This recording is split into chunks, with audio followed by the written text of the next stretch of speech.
Hello, everyone, and welcome to episode 47 of the Stagler. Oh, Whoa. man. Good thing you did that spin. Want to see me do it again? Sure. Wow. That spin was actually really important to the beginning of this podcast. And if it didn't happen, honestly, I don't think it would be the same. That's what Rodriguez told me. Yeah? He said, do it or you're fucking fired. He forced me. Even though, you know what? I saw that clip. Okay. Here's the thing. I saw the clip, and I'm not sure it actually was pointless, is the thing. So we're talking about a clip from the Book of Boba Fett where some character, who the fuck is I don't know. I don't know. We don't watch the Book of Boba Fett. And somebody, you know, he's like being helped along. Like, he looks like he's injured or something. And he like, let's go. And he does a spin. And then he shoots his blaster at somebody. And everyone's like, this is fucking stupid. And Star Wars is ruined. And Which, honestly, that's great. That's great. I'm happy awesome. for this. For the This wrong is reasons, awesome. but great. And anyway, here's the thing. I don't know if it's useless. Because if you watch, and I could be wrong, and it's edited, you know, it has that cut in the middle, so it's tough to see. But a laser is shot right beside him after he does the spin. So you think he was dodging? What if it was a juke? Like, he did the spin, like, oh, he's going this way, that's why he's turning, but then he does a full spin, so the shot goes off to the left, and he dodged the laser. I'm just saying. Star Wars is saved.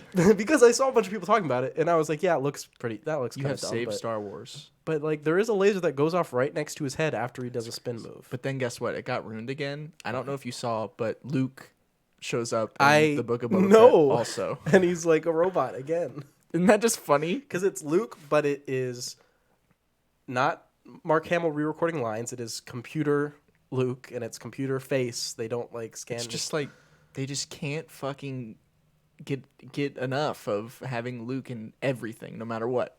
They gotta put Luke in, or but people like it, even though he's like, people liked it before. His face doesn't move, and he's like, "I am coming to save you and the Jedi." It's just weird. I just don't understand. Come on. People liked The Mandalorian. We liked The Mandalorian. Well, I saw that one of the episodes, or maybe even two of the episodes of the Book of Boba Fett, like, Boba Fett's not even in it. It's just The Mandalorian. It's just an episode of The Mandalorian. What? You didn't know that? No. Literally, like, Boba Fett, like, doesn't show up for, like, 2 episodes. I've completely cut myself off from all, like, Star Wars and Marvel stuff. It seems like they should have called it The Mandalorian, The Book of Boba Fett. You know what I mean? Yeah. Because it's literally the same. From what I've seen, I haven't actually watched it. But all the clips and all the discussions around it, it seems like the same thing. I don't know. I don't know either, but Yeah, not interested. whatever. So I don't really care. That's okay. Positive thoughts here. You know But what the spin that I did for this show is, of course, very important. Right, it's a lot different than the nonsensical spin in Right. the Book of Boba Fett. This was actually had meaning and depth. Oh, my character development I just went through there. Oh my god, Actually crazy. off the charts, Literally. Watchers of the show will know. Yeah, they'll That's be a like, big step for you. He wouldn't have done that in episode 2. Yep, definitely not. Mostly because it was like audio only, and that would have served like even less purpose than it does now. See? It's great character development. Episode 47. Yeah. Welcome. What's up? How's it going, everybody? No Fortnite news today. No Fortnite news. Damn it. That's too Actually, bad. there is Okay, Fortnite news. what? It's not pertaining to, like, what is Fortnite? I recently played Fortnite again for the first time in a few years. Oh yeah. How is it? And- Did you play Spider-Man? No, I don't have the Spider-Man skin, Okay. but I did get some of those slingers. Pretty fun. Mm-hmm. And if you want me to be honest, I'm kind of cracked. I got some victory royales. Mm-hmm. I just want to let everyone know that I'm getting these victory royales. That's all. Okay, that's In Fortnite news. Yeah.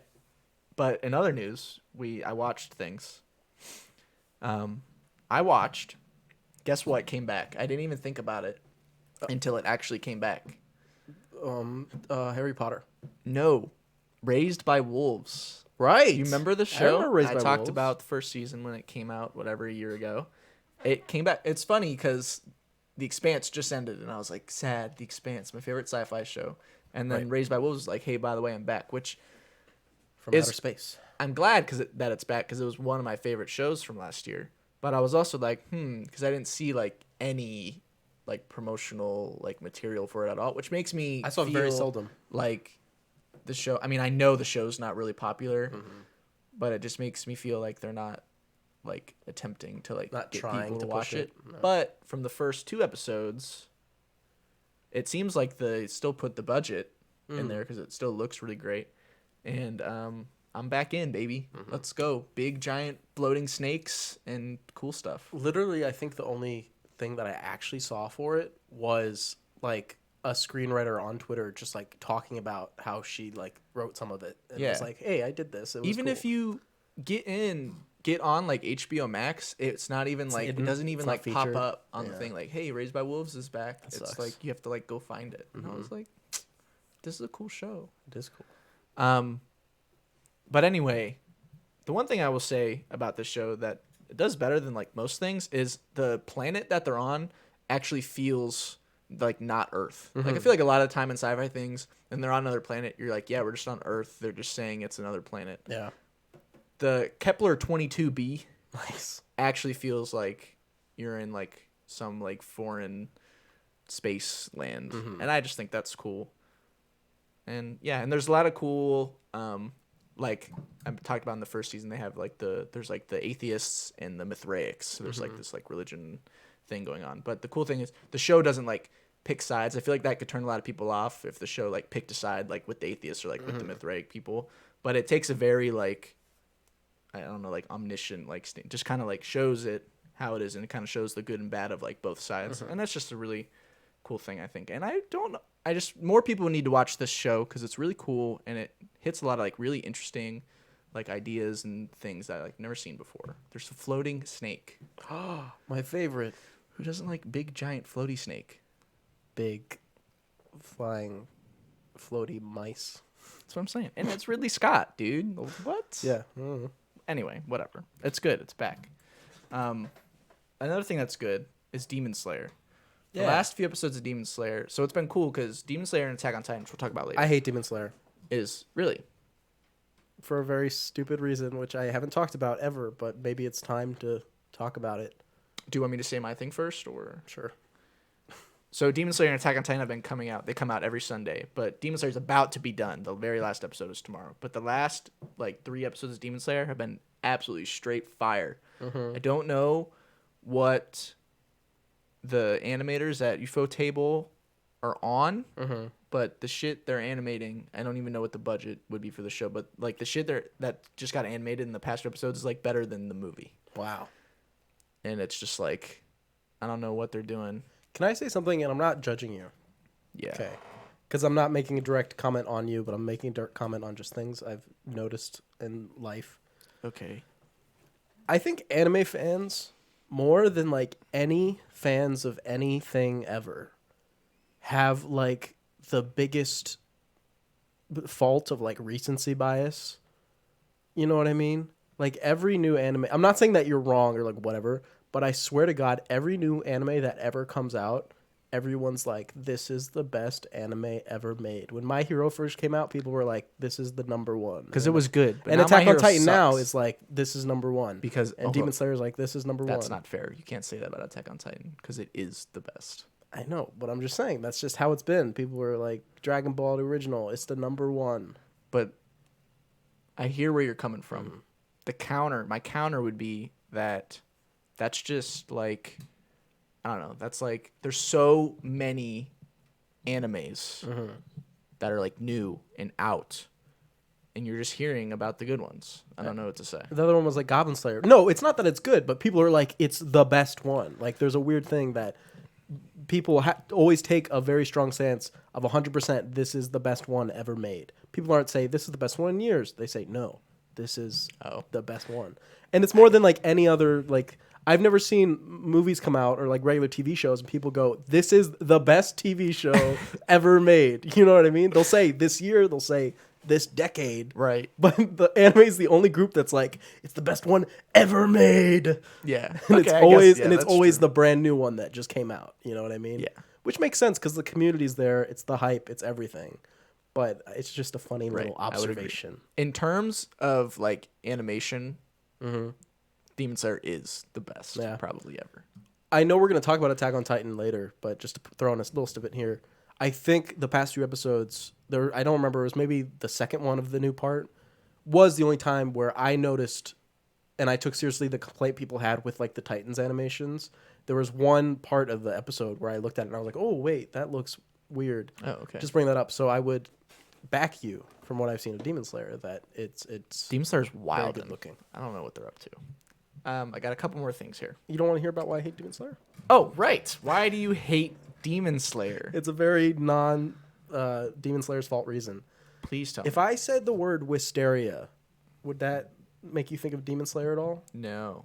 Okay. Well, there's something Demon Slayer related in either an area called Wisteria or it's like a something themed called, I don't know.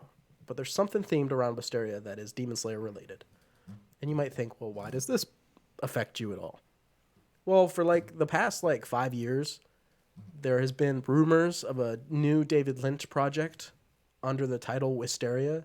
So I've had a Google alert on my phone to alert me whenever the word Wisteria pops up anywhere. But it's always Demon Slayer. It's always Demon Slayer and fucking the Real House or Sex in the City.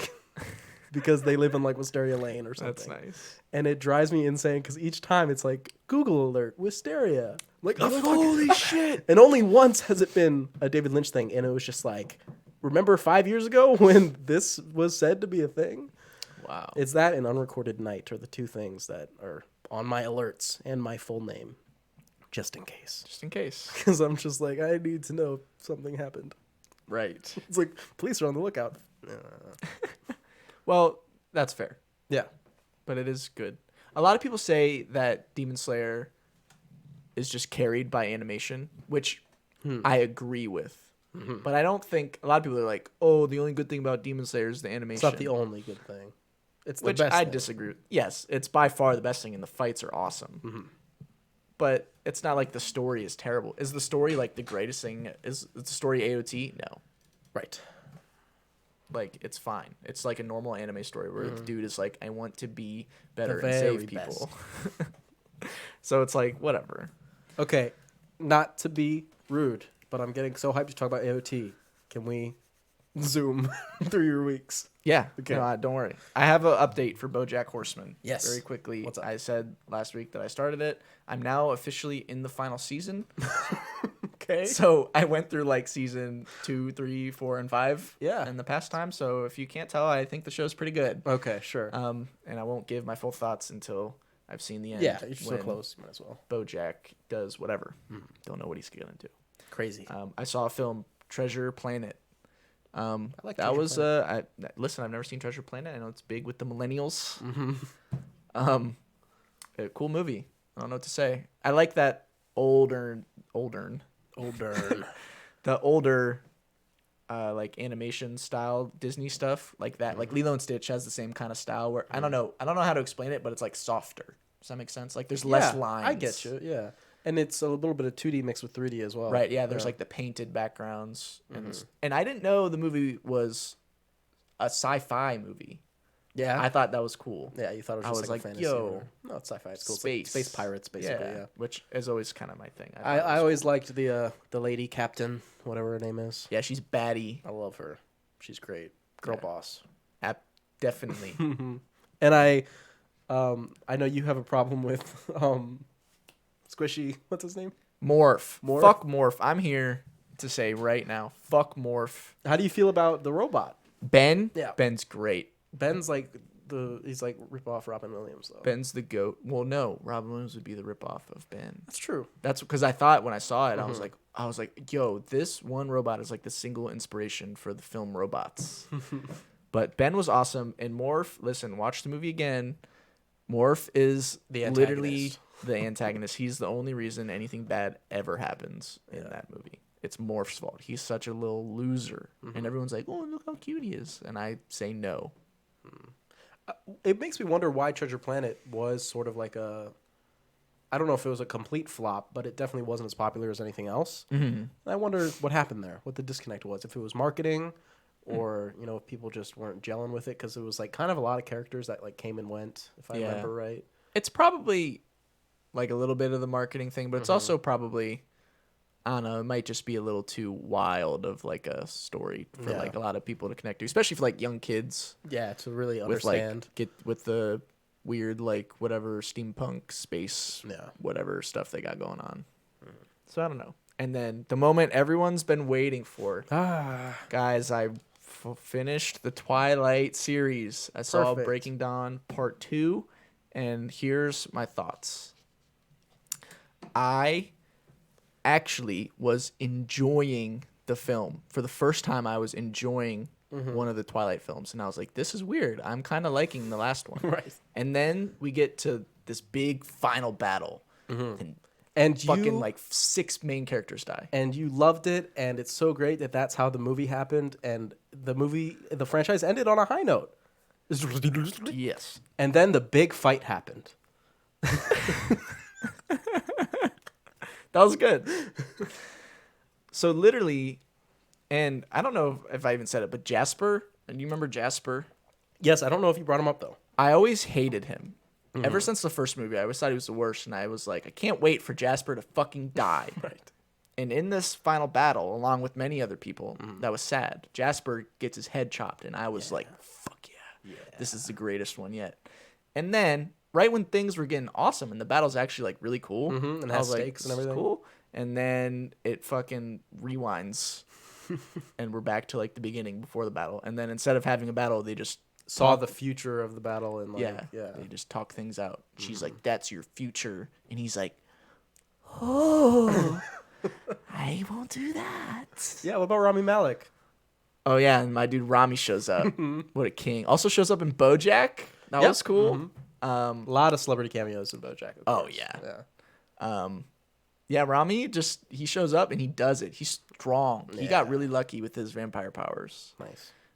But yeah, the movie then really fucking pissed me off, and I just tuned out for the rest of it because I was so angry. I thought that sucked. Terrible choice. I get it. And apparently, I don't know what happened in the book. Apparently, I guess in the book, there's not like a fake out battle. It's just wow. like they just meet up. That's what I've heard. They just meet up and then they settle their differences or whatever and leave. What's worse? I Because you don't even get a moment of, oh, I'm enjoying this if you go the other way. Like, the blast back is worst, but then you don't get any joy at all. yeah, I mean, I don't know. It's tough to say. It's a tough call. But it's like, I would have been cool, because especially for like book readers, when the movie first came out, Yeah. and they got to that part, you'd be like, holy fuck, what are they what are they doing? Yeah. Be interesting. But I don't know. I thought it sucked. That really made me so mad. So you Thought it was should a- have read the books first. I guess. I just thought that was such a horrible choice. I Yeah. get it. Like, if that's what happens in the books, cool. But I wonder if it was just so they could put it in the trailer. You know? Right, to we should sell go it a back little and bit. watch the trailer and see if they had like clips from that action scene in the trailer. I'm sure to, they like, sell did. it and, yeah. I'm sure they did. But it was like a cool action scene. I just can't believe it. Yeah. It was It's rough. freaking stupid. But yeah, now officially we can talk about Attack on Titan. Oh my gosh. Quite literally, like the most insanely popular thing right now. Right now, yeah. in the world. It's very insanely popular. Um, We're caught up. We're on episode whatever. I don't know. episode 6 is tomorrow. It's like, what was it? Like You from 2,000 Years Ago or something was the name of the title? The latest episode was From Yeah. You 2,000 years ago, because the first episode of the entire show was called To You 2,000 years from now, and now we've officially come full loop. But we still got episodes left. 2,000 So, years. Yeah, but we've hit the titular moments. yeah, the point. So What do you think? What's going on?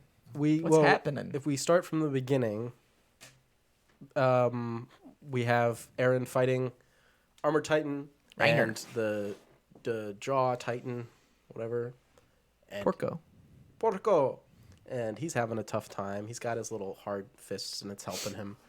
Eren's pretty strong. He's He's good. very strong. Yeah, I'm glad that even against two, he can like still hold out. The Warhammer is very powerful. We have all the cast still locked up. They're like, what the hell is happening? Oh no. Elena's like, yeah, my grand design. Everything's finally going right. The world's going to be saved. And she's just a crazy fucking bitch. You don't like Yelena? No, I don't like her at all. I like her haircut. You like when she did the face? Yeah, I didn't know what was up with that. I was like, what the hell? That's straight from the manga. She does like the Yeah, weird face gotcha. to Armin, and they did a good job. And then she's like, good luck. I Yeah. have all faith in you. Because the gang get out of the prison. They're like, hey, guess what? You know, Eren, there's no way he's our only choice now. It's not like we can go with the other guys. We gotta help Eren because that's our only choice left. Right. And they're like, okay. And Mikasa's like, I'm gonna do it, but I'm gonna do it on my own free will. So fuck this scarf. No scarf. She gets rid of it. She's like, I'm really Big moment. like, just summarizing here, not going through everything. So the battle's happening. Cart Titan is fighting. So now this big problem. Eren's Right. Big like, gun shooting Eren in the like, face. So they're like, hey, we need to go get over to him. Let's go take out the Cart Titan. Oh, we can't. There's too many guys. We have to go the long way. Then who comes out of nowhere right as things look bad? It's Zeke. And he's like, Eren, I'm a little late, but I've made it. And he throws the rocks. Yeah, buddy. Big battle. They think they get the Cart Titan. She does her little trick where she just Sneak attack. dissolves, but they still have the cannon. She so fake dies. they shoot Zeke, gets him right in the nape, not quite killing him, but definitely putting him out. Very close. Falls to the ground. He can't even move or whatever. So Eren's like, oh shit, this ain't good. At this point, that's when the team I think intercept the Cart Titan. They're fighting the Cart Titan. Eren's fighting the Armor Titan, and I don't know if he quite yet. Eventually, at some point, the Jaw Titan's like put out of commission, basically. Yeah, he smokes him at one point. Gets a big hit and just basically destroys him. And as everyone else was freed, they free all the people who drank all the spinal fluid. So they're just out there. Yeah, and for wartime. everyone knows. They're like, oh, if he screams, like, the shit's over. That's we it. can't let that happen. So that means Falco has also met up with his brother and Gabby at this point. Gabby, what? Gabby, how's the gauge on Gabby? Like, if I like her, Yeah. I like the character, and I don't know if I like Gabby, Okay. but I like Alright. her part in the show. So they meet up, and they're like, Zeke, you can't do it. Falco drank some. You can't do it. It sucks. And he's like, I understand what it's like to lose your brother, so sorry. And he screams. Whew. Yes, he does. And Colt, I think is his brother's name, Yeah. Falco, dies because, like, Falco he was explodes. He was holding him, and he's like, "I Yeah. won't let you go, Falco." And so he explodes. Falco has a weird, like, Pac-Man face. Yeah, his Titan looks strange, doesn't It's it? very strange. He goes crazy. He goes after the Armored Titan and attacks him. Gabby's just like, oh my god, Falco, I can't believe it. And he tries to eat the Armored Titan, but it doesn't work out. Said he loved Gabby. Yes, exactly. Right, that too. I forgot about that. He's like, I love loved you. you. That's why I want to be the thing, so you can live a long, happy life, and you don't have to die. And she was like, why are you telling me this? He's like, I don't know. Anyway, then he's about to eat the Armored Titan, and Reiner's like, oh, good. They're dead. There's no way they can win. Because Zeke actually, like, dies. Like, the Beast Titan, like, dissolves and Yeah, everything. it's They're like, dissolving. oh, no, They're it's like, over. this is perfect. So he's like, oh, I can let it happen. So he's going to let Falco eat the Armored Titan. Right, because that's all Reiner wants to do. He But just wants then- to die. But then Porco comes out of the Jaw Titan, and he's like, oh, I'm too weak to heal myself. I'm going to die anyway. And he walks over to Falco, and Falco eats him. And that happens. I love when Porco dies, because at the very end, because he gets the memory of his brother being like, Right. I can't, Yes. I need Reiner to do it, not my brother, because I want to save my brother. And Yeah. he's like, so I always was better than you. Yeah, because he's like, stupid I bitch." criticized him, and I said that he was shitty, and I talked up Reiner just so it would happen that way. Yep. He was like, I knew it. And all the way at the end, he was like, I always knew I was better than you. And then he He gets eaten. Falco eats him, so Falco now gets to be the Jaw Titan. And then he looks down, and it's like, oh, where's Eren? And Eren scooted out of his Front flip. Titan, and he front flips, and he starts sprinting to Zeke, and Zeke's like, you noticed that I just dissolved. I used Peek's trick against her. And he starts like sprinting at her, and he's like, and everyone's like, oh my gosh, look at Eren just running It's in a the middle big of the thing. moment. Holy shit. And then he's right there, and he's like, yes, come, reach. All we have to do is touch, and it's great. And then Gabby, 360 no-scope, out of fucking nowhere. Phase Gabby, she hits the freaking I don't even know where she got the gun. the fakie. I guess from Colt. Falco, or Falco. Colt had it. Yeah, Colt had it. And she, as we know, is a sharpshooter. She's a fucking She menace. decapitates him. And that's actually where that episode ends, I believe. He gets decapitated. It's like slow-mo. It's kind of a neat scene because you see where everyone is on the battlefield when it happens. Yeah, like freeze frames. So like Mikasa's fighting the Cart Titan. Jean and Connie are like chasing after Eren or something. They're like right behind him and see it. And it's just kind of a cool moment because you get a slow-mo of everything. You even get like a slow-mo of Eren's body just like headless, just kind of like Right, spinning around. And I'm pretty sure that's where that episode like cuts off. Yeah, or just like maybe a few seconds after that. Like it's big stuff. Because luckily Zeke catches the head. catches his head. He's like, He's like, dang, I right? got you. So you're useless, Gabby. Useless. And then when Zeke catches his head, then we get the real stuff. Yes. It's the thing that happens in a lot of animes that I never like. What? Well, we'll get to it. Just always think that there's always one thing bigger at the end of everything, you know? It can't ever be just like all the information to have. There's always one more. Wait. It's a weird centipede god. We go to Paths. Paths is what it's called. It's just this weird sandy place with a big like pillar of light, and Zeke and Aaron there, and he's like, "Hey, what's up?" He's like, "Oh, I'm just chilling in these chains." He's like, "Where are we?" It's like the Paths, I guess, and it's who's that person? Oh, that's Ymir. He's like, "Oh, The founder. great, the founder, cool, Little girl. What are we doing?" He's like, "Oh, we need to like do the thing, and So we can we'll win." euthanize.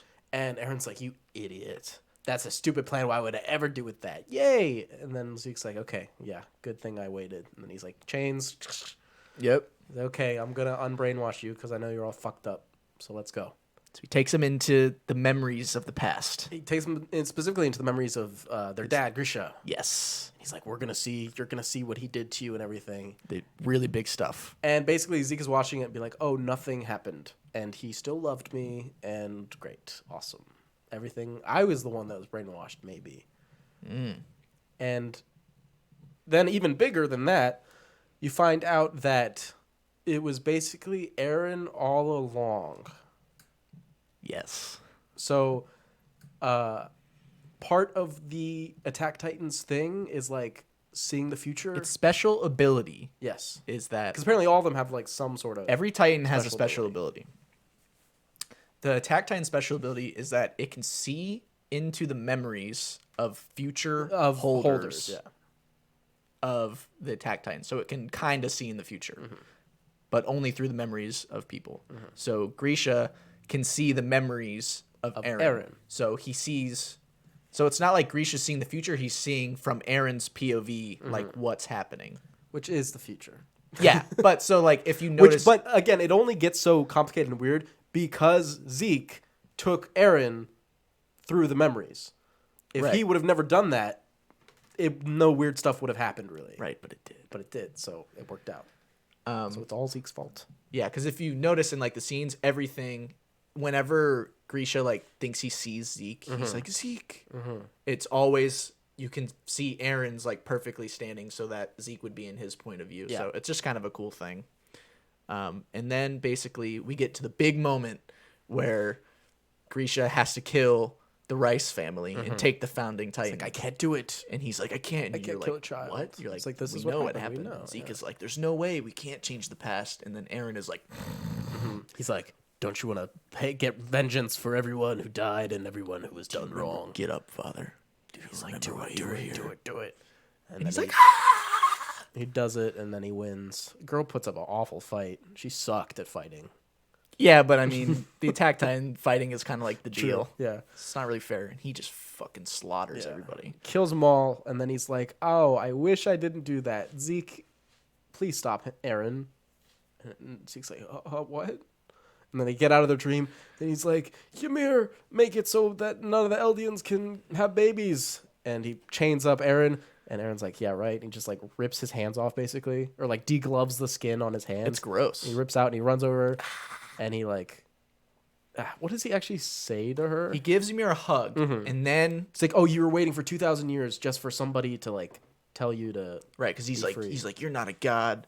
You're no slave. You're just a person. You're just a person. You can make your own decisions. And And we we get s- Ymir's whole backstory. whole backstory where she was like just living in a village and then became a slave, and then she got blamed for like some stupid shit like a pig escape. Pig escaped. They like pig, start man. hunting her. Right. They start hunting her. She finds this like weird tree and falls down, and this weird like centipede crawls into her, and she turns into the big Titan. Big Titan. Which I really like the design. Very cool. It's got like a skull face, and it's cool. And the ribs are like out. Yeah. And she like kills a bunch of people, and the king like says, "Oh, great, welcome back." The king of Eldia, I think. He's like, "Hey, you can be my wife. We can take over everybody. We can kill Marley. It'll be great." She's like, "Okay." they do it, and he's like, "You have my reward, my seed." You can have my kids, and she has like a bunch of kids. 3 kids: Maria, Rose, and Cena. Right, yeah, which true. are the names of the walls. And she's like, great. Then somebody tries to assassinate the king. She jumps in front of the spear, and she dies. So the king's like, okay, kids, eat her. Yeah, so the kids got to eat mommy. Yeah. Yummy, yummy. And then they're like, that is my thing. From now on, everyone eats their parents. Well, of this right, family. so they not can pass on the Titan powers. Ymir's blood must continue on forever. And that happens. And Ymir was stuck in this little, plane of existence. Right, Just building up Titans. being subservient to anybody with, like, the royal bloodline. Because that's just, like, who she was in life. It's all she ever knew. Until Aaron. Until Aaron shows up and is like, listen, it don't got to be like this. 2,000 years. 2,000 years. Which is funny considering the spotlight of today's episode. Movies from the year 2000. Wow. Wow. It actually all lined up. That is This was pretty- planned from Yes. the first episode of Attack on Stagler. Titan. Oh. It was Marilyn the whole... It was Marilyn. Apparently kind of looks like a Titan. She could Aaron Yeager us. There's been a lot of really funny TikToks Yeah. of like people where it's like, I saw one. It was like, this person just created bread. They just made bread for the first time, and they're like, "Wow, bread, really cool." And then like the Aaron Yeager thing happens, and it's like, "Cook it again." Oh, it's like because toast? toast. Yeah. There's just a lot of funny memes. That's like pretty that. interesting, yeah. But then, do you want to talk about the very big thing that happens right after that? The biggest thing, because he's like, "Listen, you can make Yeah. your own decision. Let me have the power." And she goes, okay. She cries a little bit, and he turns into the big Titan. And it's like even bigger, I think, than it was in the flashback, but maybe not. Yeah. And it's huge, and he does the rumbling. All the Titans come out of the walls, and he says, he does this weird, I guess the power of this one is it can talk to every subject of Ymir, and he does like a telepathic thing. So it's talking to like basically every character that we know. Mm-hmm. And it's like, listen, they want to kill everybody, but I'm not going to let it happen. I will use the rumbling to destroy every inch of the planet on this island, and we will be free. And everyone's like, oh. Everyone's like, "Oh, okay." So Aaron's on that mass genocide train. Yeah. You, Aaron, support? Yes. Support? You're with Aaron? Yes. Actually, here's the thing. Kill the planet? This is where I'm kind of... There's some issues with this, personally. Wow. And the only issue is from like a outside of the text standpoint, because we even, made jokes about it and stuff. Everybody did. That, the twist of the show was like, oh, this is like comparable to like World War II because of, like down to Right. like the sashes and everything. And there's this weird thing where if you look too far into that and you because I haven't heard people really bringing that up lately. But if you go back and remember that of all the parallels, and then you think, so with that metaphor, that means that the Jewish people would have responded by saying, okay, now let's kill everybody else now. And it's a weird thing, like, Right. to say, like, oh, maybe the Nazis weren't that bad.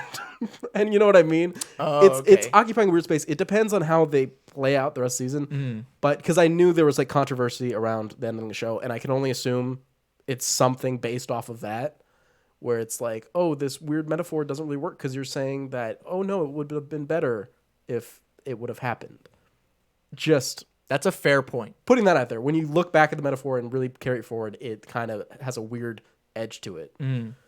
Definitely. But obviously, this is a fantasy thing. Even if it takes from real life, that doesn't mean it's directly, but Right. It's still a fair thing to talk about and bring up, and it's important too. yeah. But yeah, so, okay. Interesting. Again, we'll have to see how the show ends. Maybe I'll be like, wow, they fucked up. That's kind of weird. Or maybe I'll be like, no, it was fine. Of course, you've read the manga. So My take on the ending is a lot of people think it's character assassination of a certain character, which I will not name. Oh, interesting. I disagree strongly with that. I think it's absolutely, completely in character. If I had to guess, because you're not saying it's Aaron, because kind of makes sense for Aaron, I would say, because he's just a rageful. Since he was 4, he like was murdering people. You know what I mean? Yeah. That makes me think it's either Mikasa or Armin who is the character assassination. Yeah, that's all I'll say. Okay. Because I assume it'd be someone close to Aaron, either like agreeing or like something like that. Yeah. You know?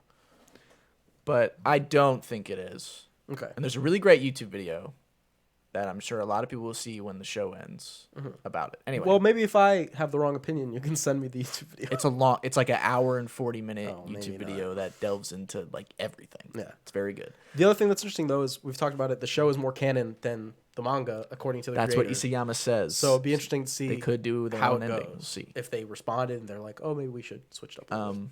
Yeah. But I think that other than the one character thing, which I think is fine or good anyway, I think it's totally in character and good. The way it ends, I think, is fine. Fine. It's fine. Okay. It's good. I think it makes sense. And it's like good, but it's not exactly what me personally would have wanted. But that doesn't matter. I still think it's a natural like endpoint for the story. Yeah. So it's cool. But a lot of people are like, it's fucking stupid. Isayama ruined everything. Right. I loved this. Game of for Thrones 10 years. 2.0. I did Game of Thrones again. It's not like that. Right. But people are just overreacting. It couldn't be because the show is still good right now. So no Game of matter Thrones is not an overreaction because that shit sucked. what. Yeah. But Attack on Titan is not like Game of Thrones. It'll definitely divide the fan base though, like normal. But it's weird because there's only like 6 or 7 episodes left, Really? and Yeah. that'll only take us to chapter like 131, Yeah. which many people think is like the best chapter of the whole manga Right. because there's a really big moment in it. And then they think that they'll do a movie for like the end, which is cool because then they can get more budget because I'll be honest, the final like 8 chapters or whatever are very Titan heavy, Yeah. obviously. I don't know if I'm happy about that. About a movie? Yeah. Just because I hate going out to see anime movies because I understand. the smell. The smell. Like, not even lying. That's fair. Maybe the AOT crowd might be. I mean, there's a There- lot of yeah, the same, but it would yeah. probably be a little different because it's way more Way more popular. popular. But yeah, so maybe they could do alternate ending. That'd be cool. Who knows? Maybe they could do it like the Clue movie where there's like 3 endings and each region got a different ending. Interesting. That'd be neat. But yeah. So who knows what they're gonna We'll do? stay on it. Big AOT fan, me, and you, semi big AOT fan. I don't really know. I would just say fan. fan. Not big. Doesn't have to Fan. be semi-big. Doesn't have to be a little bit big. Just Right. That's fair. fan. Okay. Yeah, There cool. we go. I was actually, it's kind of funny, and maybe I shouldn't say this because it seems mean, Okay. but when I was catching up, I was kind of like, oh, I got to catch up on AOT. I have stuff going on, you know what I mean? It's just 20 like, minutes. well, I know, but I was like 6 episodes, so I was like, okay, this is like a 2-hour Right. thing. Yeah. right now. Okay. That's And I was kind of like, oh, okay, I got to like set aside time. I'm just going to do it right now. And I had that kind of attitude where I was like, okay, just like do it and get it over with. But then when I was watching it, I was like, oh, wait, I love this show. yeah. Attack on It's Titan. good. Awesome. Good. I like these characters and everything. Cool anime. Yeah. I got only one thing for my week, and it is the woman in the house across the street from the girl in the window. I saw this on Yeah. Netflix. I didn't no idea what it was. I never watched it. What's the deal? It's like a spoof like of, like the woman in the window or, the what the other ones were. Right. Stuff like that. And it's good. It's okay. It's good.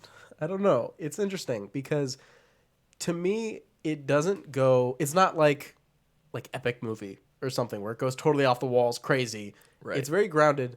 And I think there's even, because I looked up a little bit about the show, how people were feeling about it.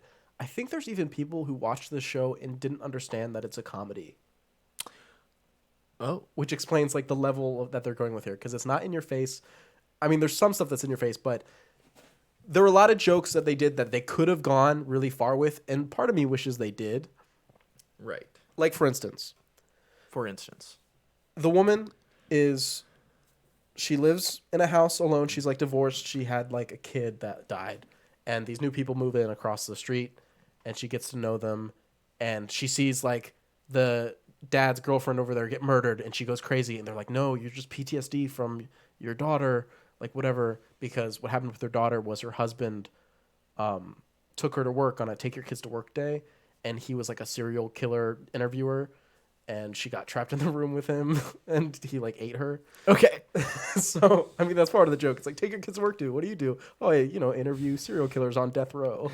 So, whatever. So there's like this ongoing joke with her casserole dish, where she makes these casserole dishes. One, she never uses gloves when she takes out of the oven, so she's always burning herself. Okay. And then two, she's just always fucking making them and dropping them everywhere. So she drops one in her house. She goes and she like trips and drops one in the middle of the street. The next day when she goes over, it's still in the middle of the street, just like in the sun. Nice. Cooking up. So they use that joke a lot.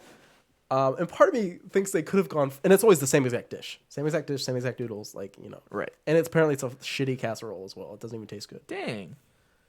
And so there's a lot of jokes like that. She loves wine, so she has these huge wine glasses and these huge, bowls full of corks. Okay. And there's all these jokes that work, but they don't go super far. And I don't know if that's good or not, because there still is like an actual story here that happens.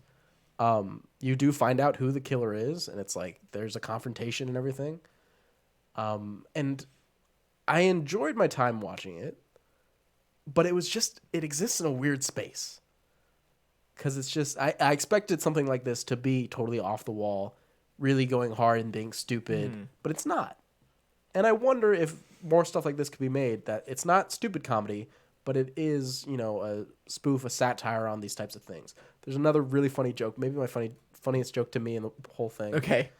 And it's stupid, but there's a few points in the movie where she's like researching the girlfriend. She's like, what are you up to? Because she doesn't like her because she's like in love with the dad. What are you up to? And she finds her Instagram account, and it's like locked, and she finds someone that she follows who she thinks she's having an affair with. She goes, bingo, right? Okay. And then it comes up, like every time she finds out even the smallest thing, she'll go, bingo, right? And so she'll find like a piece of paper ripped on the ground. She'll pick it up, and what is it? Bingo. Bingo. Like at one point she says it like 3 times in one episode. It's just really funny. That's actually how the series ends, because it's like a new mystery. They're like, she gets on a plane and it's like, I think it's like Glenn Close or somebody sits next to her. Oh, what? And she's like, I have to use the restroom. And she comes back and like the woman's dead. She's like, there's someone dead in the bathroom. She goes over to looks, and they look, there's nobody in here. She's like, there was a lady sitting right next to me. There was nobody sitting next to you. She's like, I've gone crazy again. She sits down and she sees like the lady's lipstick that she had. She picks it up and she goes, Bingo. So there's funny stuff That in is here, good. but it's I don't, subtle's not the right word, but it's grounded. They don't go crazy with it, which it works. Go crazy. That, in my opinion, go crazy. I was hoping by the end of the show, they would go into her house, and every step you would hear like the crinkling of casserole dish under their feet, because the whole house would just be Everything is fucking just casserole casserole. dish. Stuff like that. I love it. Or like the one in the street. I was hoping it would stay there the whole series, but it only stays there for like an episode. Yeah. I wanted Like the pizza in Breaking Yeah, Bad. Pizza's there the whole time. it there for a long time, but I don't know. I say check it out if you really got nothing else to watch and it sounds interesting and funny to you.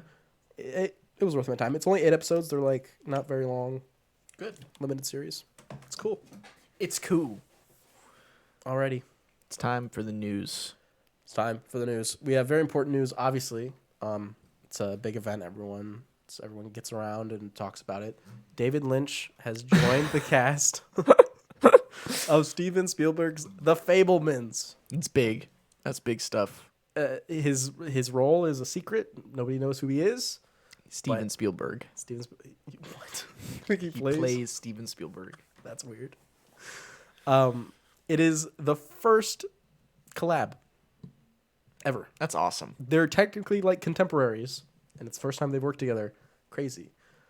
Now, I want to see Steven Spielberg in a David Lynch movie, That would be. and then you complete it, That would be it. right? That would be it. But no, just very cool. There was he does the weather report and stuff on his channel. Yeah. There was one a while ago where, and it was I don't know if it was long enough ago that it could be in relation to this, but he did it like 4 a.m. He was like, yeah, it's really early because I have a meeting that I'm going to later. So I'm doing the weather report like really early. So it was like night out. And I wonder if the He was meeting meeting up with with Spielberg. Spielberg to get into the movie. It's very cool. I don't know. Exciting that he's going to be in anything. Great. Fantastic. yeah. Love it. Then we have the Oscar noms, which I guess are important. Are they? No. I'm just kidding. They are important. And I haven't seen them. I don't. This is crazy that you have not seen them. Well, specifically for the show, I want my live reaction. I wish I could have done that. But Should I already know. Ooh, should I give predictions? Sure, go predict whatever you want. Give me something to predict. Which film will have the most nominations? The most nominations. No Time to Die. Is that actually No Time to Die has at least one. It's got it, right? Okay. Most. What movies came out? Like The Power of the Dog would be an obvious one that's like big. See, the problem is I haven't actually. That's the only like contender that I've seen yet. Is the problem? Power of the Dog, Belfast, Oh, Licorice Pizza, Belfast. Dune. It's not Dune with the most. Licorice Pizza. I don't think so. What? Nightmare Alley. Nightmare Alley could be Nightmare Alley. I don't know. Honestly, between all of those, I would actually think Power of the Dog. With the most nominations? Well, because technically, if I think about it, all those ones, that's the best. And I wouldn't be surprised if they gave it a Best Director nomination, which would actually be huge for Jane Campion. Yeah. Because that'd be the second, right? First woman ever to have two. Would be. Right, yeah. Yeah. So that is crazy. So did that happen? I don't know. Okay, then let's find out. That's gotta have happened. Okay. Best Picture. Best Picture. Belfast. Coda. Don't look up. Don't look up. Drive My Car. I know. Hey! That's the really huge thing. They nominated Drive My Car, That's- which is totally awesome. That is awesome. Okay, Dune, King Richard, Licorice Pizza, Nightmare Alley, The Power of the Dog, West Side Story. West Side Story, of course. Right. There it is. What do you think? That's pretty good. I mean, Which ones haven't you seen? You haven't seen Coda. Coda, Don't Look Up, Drive My Car, King Richard, Nightmare Alley. Seen the rest. Nice. Out of these, What are you picking? Yeah, what's winning? I mean, out of these. Well, right what do you now- think's gonna win? And what do you want? I can't answer that yet. What do you want to win We're out not- of those 10? We're not there yet. We can't have that discussion. Just real quick, just do a little thing The- right now. Heat check. Power of the Dog. Okay. For the history. For the history. Actor in a leading role: Javier Bardem in Being the Ricardos, Cumberbatch in Power of the Dog, Andrew Garfield in Tick Tick. There's Power of the Dog again. Tick Tick Boom. Will Smith in King Richard. There's King Richard again. Denzel Washington in The Tragedy of Macbeth. Didn't even know he was in that. Yeah, he's Macbeth. Oh, okay. I didn't see that. And that is not No, for Best Picture. not one of the best pictures. Same with Tick Tick Oh. Boom. Right. We got actor in supporting role: Belfast, Coda, Power of the Dog, Jesse Plemons, J.K. Simmons being the Ricardos, Cody Smith McPhee in Power of the Dog. Okay. 2 in there. Yeah, I It's thought Jesse Plemons was an interesting one. pick, sure. Um, Is it? It looks like it's Power of the Dog because like it's already in every single one. Power of the Dog's got 4 already. Yeah. Actress in a leading role: Olivia Colman in Lost Daughter, Penelope Cruz in Parallel Mothers, Nicole Kidman in Being the Ricardos, Kristen Stewart and Spencer. Actress, interesting. Animated: Encanto, No Thank You. Flea. We know how you Luca. feel about The Mitchells and the Machines. Did you see it yet? No. I watched the first 15 minutes the other day, and I got busy, so I had to No. leave. I got a call. I had to leave. It was not good. In Raya. And Ryan the Last Dragon. If Mitchell's vs. Machines doesn't win, I will actually throw a fucking fit. When I look at this, I'm really happy that Luca actually got nominated. That's great. That's awesome. I really like Luca. I saw it at Walmart the other day. I bought it. Nice. And but Flea, to me, when I look at this, I see Flea and Mitchell's versus the Machines. And Kanto could always be the like sleep. I call it sleeper, but just the pick because of what it is. Yeah.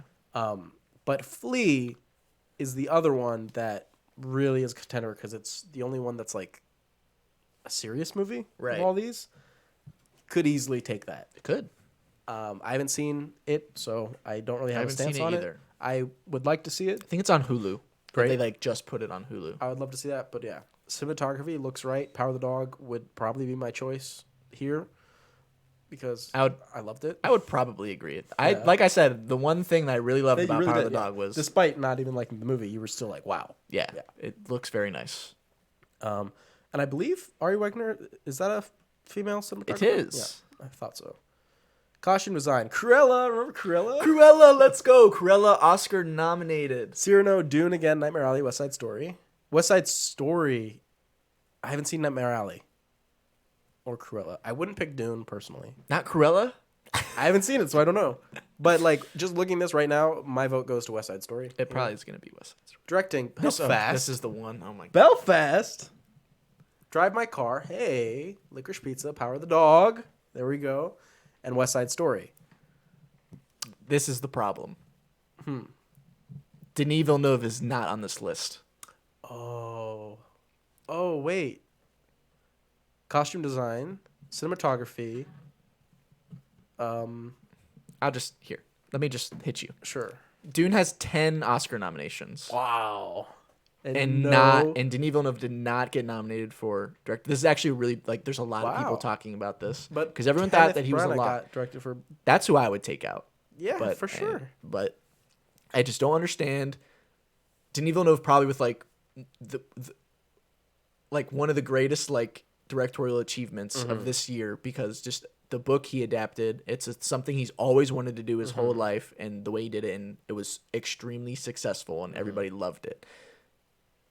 And it's got 10 other nominations. He has a part in all of these things. Right. He's the director. It's very interesting. And there's a video actually of, what the hell is his name? Thanos. It's Josh Brolin. Josh Brolin made a video, and he was he literally is. This is stupid. He was this is fucking stupid that Denis Villeneuve did not get nominated. Interesting. It's actually ridiculous. That is kind of. That's the one thing that really made me angry. Because that's my boy, and they massacred my boy. Is there someone you would pick from this group though?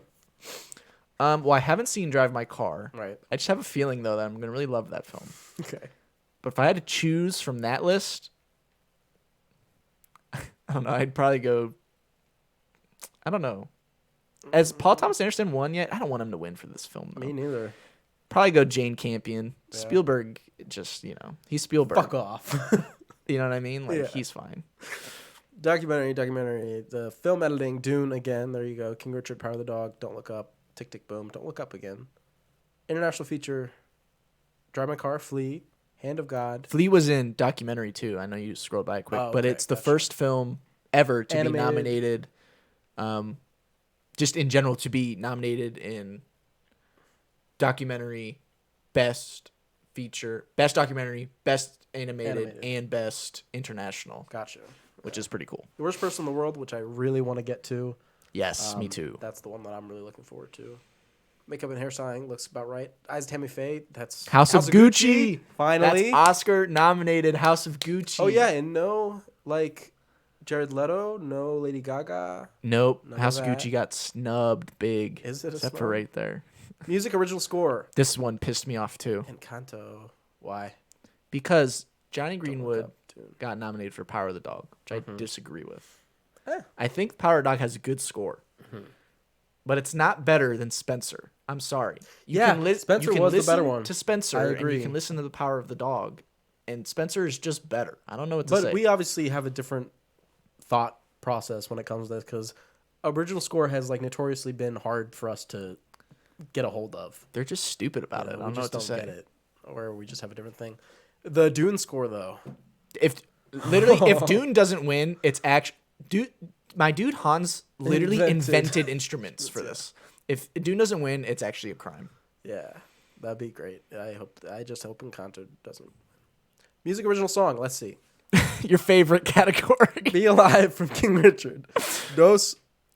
What is that? What is Dos Oruguitas? You don't remember Encanto? What is Dos Oruguitos? You remember that song? Is that We Don't Talk About Bruno?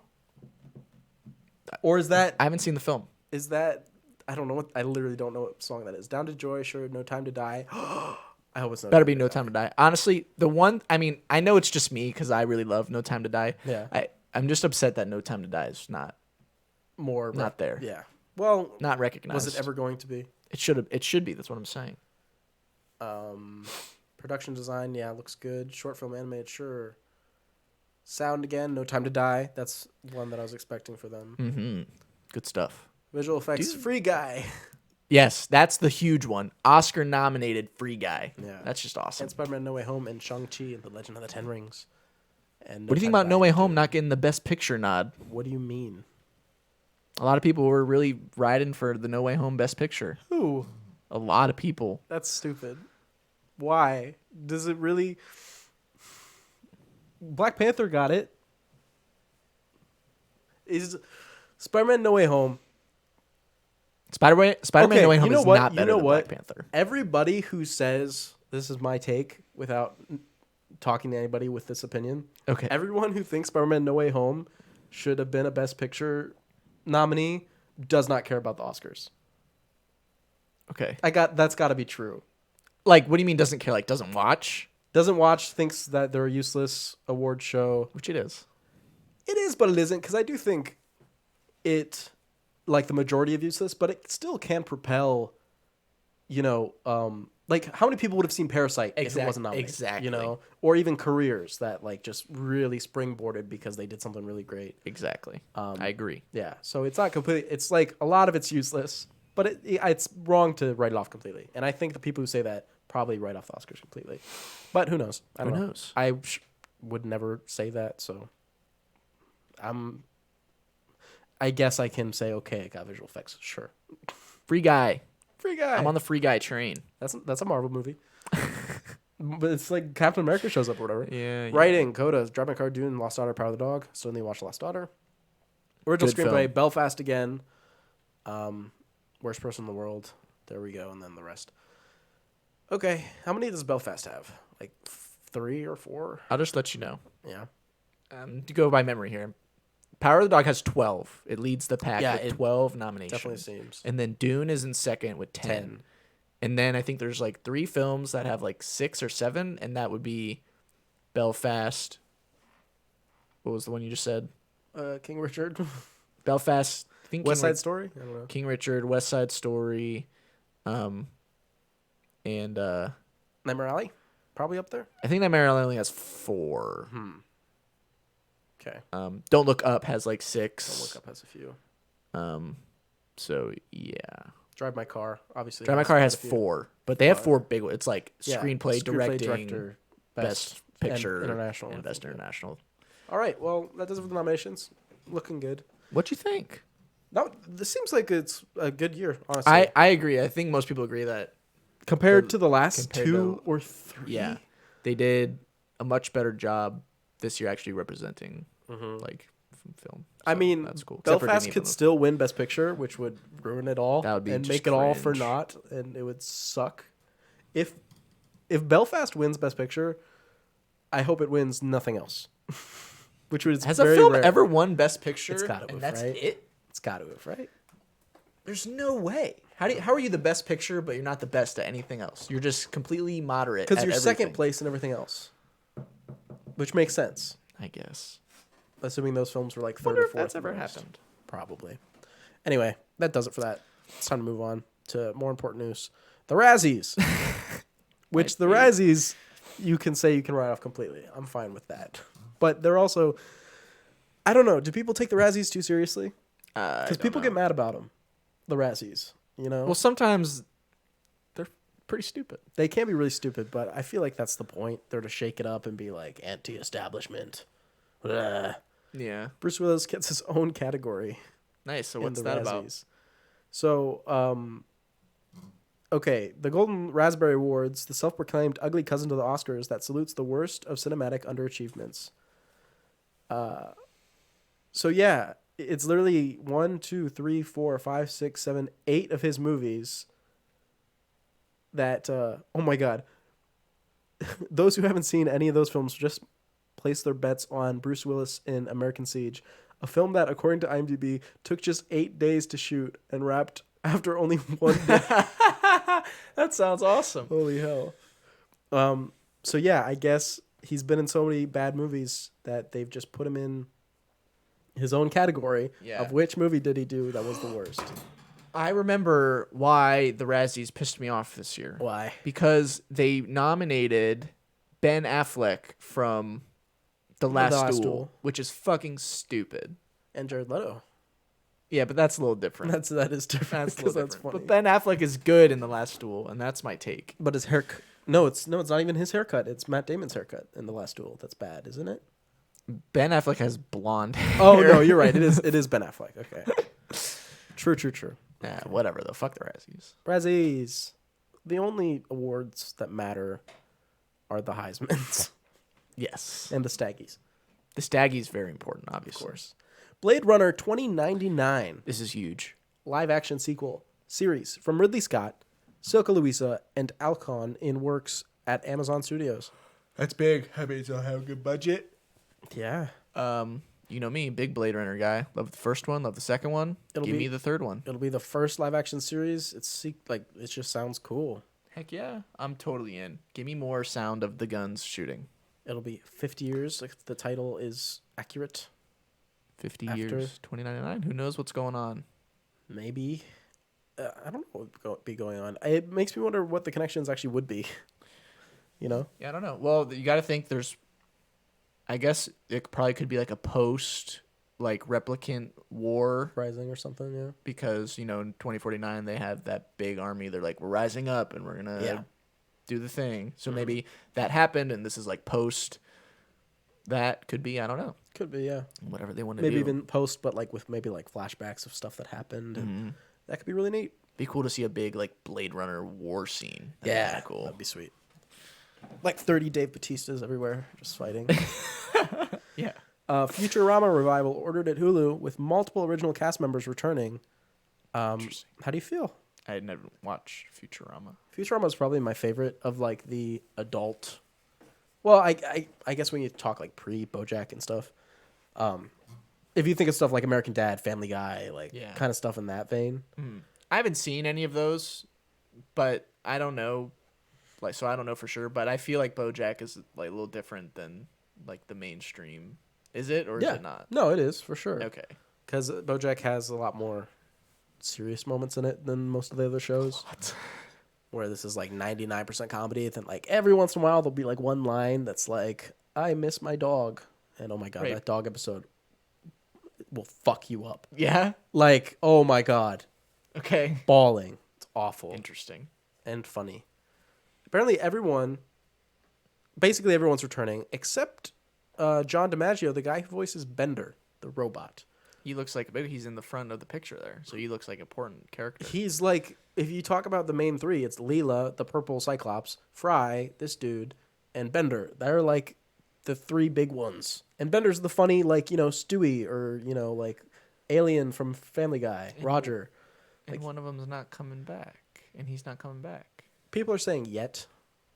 I think they just didn't like want to pay him what he wanted or something like that, and it seems like he'll probably come aboard at some point. If it was like he wasn't getting paid as much as like these two or something, I would understand that because he totally is like the third. Right? Yeah, the trio. And people would probably be upset if he did not return because Bender's like a big part of the show. Bender, man. He's like an evil robot. Well, he's evil, but he wants to kill all humanity except Fry. Aw. Isn't that sweet?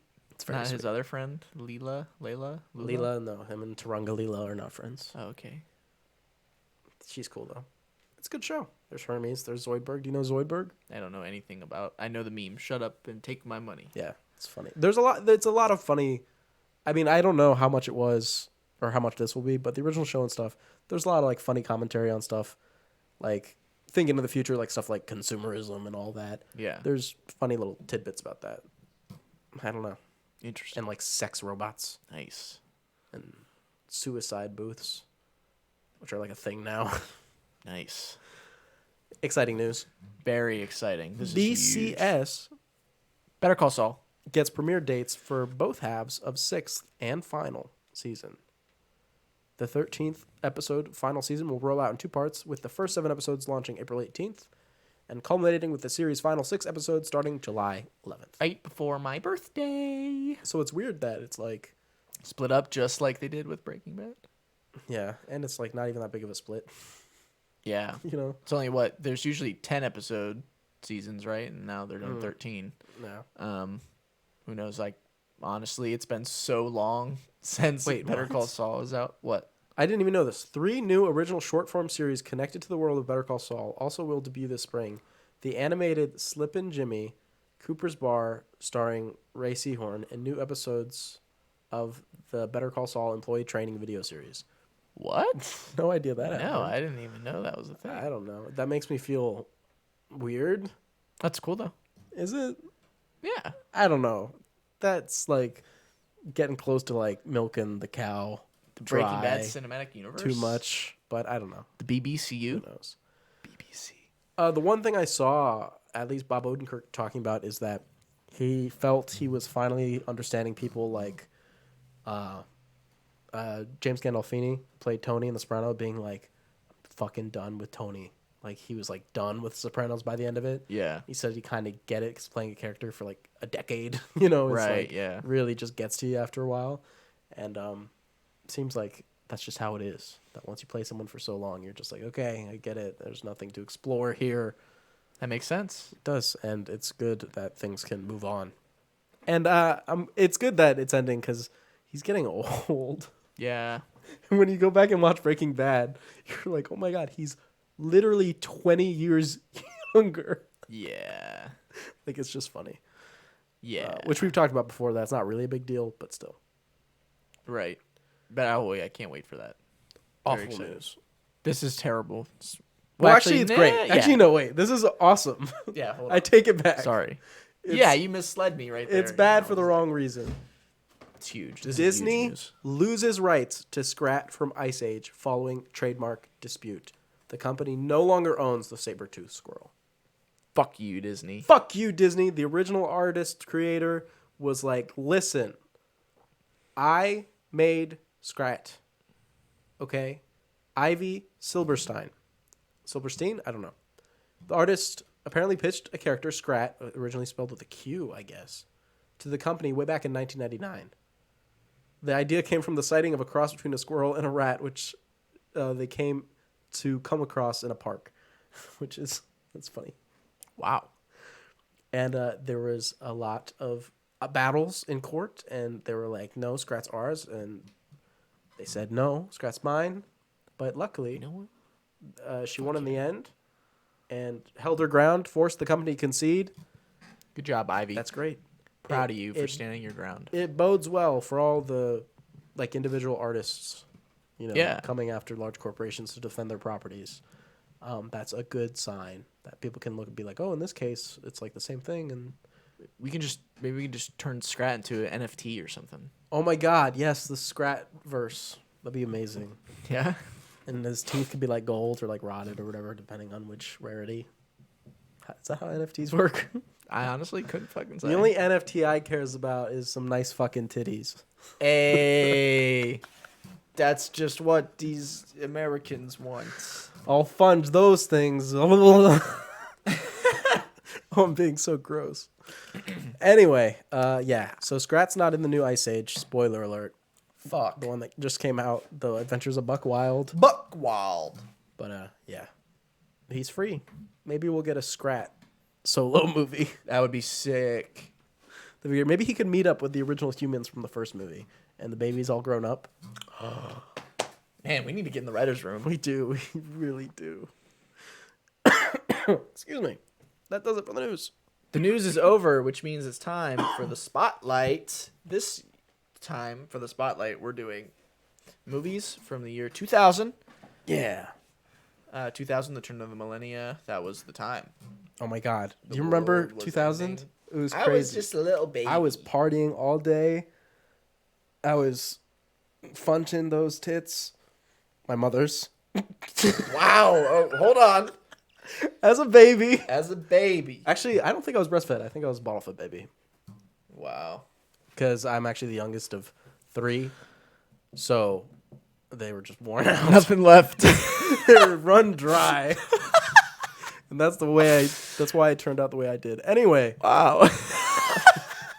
All right. Okay. Spotlight. Why don't you start us off? What's a movie from 2000 that you want to talk about? Talk about some movies from 2000. You know what came out in 2000? Gladiator. Remember Gladiator? Oh my God, yeah. You know, Ridley Scott film. It's got our boy in it. What's his name? Is it Russell Crowe? Yeah, the Crowster The Crowster, our boy. with Joaquin doing Yes. his original Joker. Ooh. Commodus That's kind of the is the original Joker. Commodus. I mean, what? I don't even know what to say. This movie fucking rocks. It is really, really good. I mean, what do you start off with like one of the coolest battles ever on film? Then you get The extended version is even better extended than the version. director's cut. Oh fuck! It's a little extra scene. Might have to see that. Scenage. It's good. I mean, it's not that much, but it is cooler because it feels like it deserves it. You know? Yeah, I like it. You know, Commodus was like all-time evil motherfucker, terrible person. You have Russell Crowe, the classic. Are you not entertained? That's Right. like an all-timer scene. All the actual quotes. scenes in the arena are very, very cool. Very high tension and everything. Are the tigers real? I can't remember. I don't remember that. Because there's one of the arena scenes. There's like tigers, right? They gotta be real at least some of the time. And it's all the arena shit just looks so cool, and the movie's so like. I guess it's weird to say that movie from 2000 is old now, but it's fucking 22 years old now at this point. Yeah. So like an older film. It looks so good. Yeah, it really does. Just props to Ridley Scott, I guess. Yeah, Ridley Scott. I mean, we know he's kind of the GOAT. And it popularized the misconception about like the thumb thing, I think. The thumb thing? Yeah, because there's the thumb thing where they're like, oh, do you execute him or whatever? And he has to put out his thumb. And if he does up, that means he lives. And down, it means they die, Okay. So it's like whenever you do the thumb. And apparently I read that that's like wrong. And up actually meant kill them. And down meant like it was like your sword. Like take your sword up or put your sword down. So down meant they live. Up mean, yeah, go ahead. Kill him. Go for it. But the thumbs up would be like a weird thing. Be like, yeah, great. But I don't know. Interesting. That's what I heard. Could be wrong. Yeah, though. Fucking Gladiator, man. Just one of the fucking GOAT films. Yeah, it's another thing that I think Russell Crowe, it relies on him a lot too, because he's in every scene. He's a very central figure. The only ones are with Joaquin Phoenix, who can definitely hold his own. Like it's Joaquin Phoenix. Yeah, he's good. So it's good that they got such a, even though I don't know if I'd call like Russell Crowe one of the greatest actors of all time, but someone who could really handle the role just physically and everything just to carry the film, because he is the gladiator, Right. So yeah, a lot to love about that film. Yeah, it's one of the all-time GOATs. And, Joaquin Phoenix wants to fuck his sister in that movie. Oh, I love it. What's not to love about that? You need to make a letterbox list of movies where people want to fuck their siblings. You can have Gladiator, Crimson Peak in there. I'm sure there's others. There's probably a bunch. There's got to be a billion. So, yeah, that's good stuff. Well, you know what wasn't one of the GOATs of all time was a little movie called Cherry Falls from Jeffrey Wright. Okay, I've never heard of this. Exactly. It stars Brittany Murphy, who we talked about last episode, I believe, in the Drive movie. Or was that the movie? Was that the one before? I don't remember. I don't know. But it was a little bit ago. And it is a horror, it's a slasher flick. Oh, okay. It's a slasher. So we have Brittany Murphy. She lives in Cherry Falls. And there's the slasher round. It's kind of a flip things on its head. The killer only kills virgins. Nice. She'll carve virgin into like their thigh or somewhere on their body, and then she'll kill them. And this movie's weird because it follows this girl who is a virgin, and the news gets out that's what happened. So all the kids at the high school she goes to are like, "Oh, let's have an orgy," and all the kids are like, "Yeah, right, okay, cool, of course, right." And so they go and they have a big party. They put posters all over the town. It's like sex party here.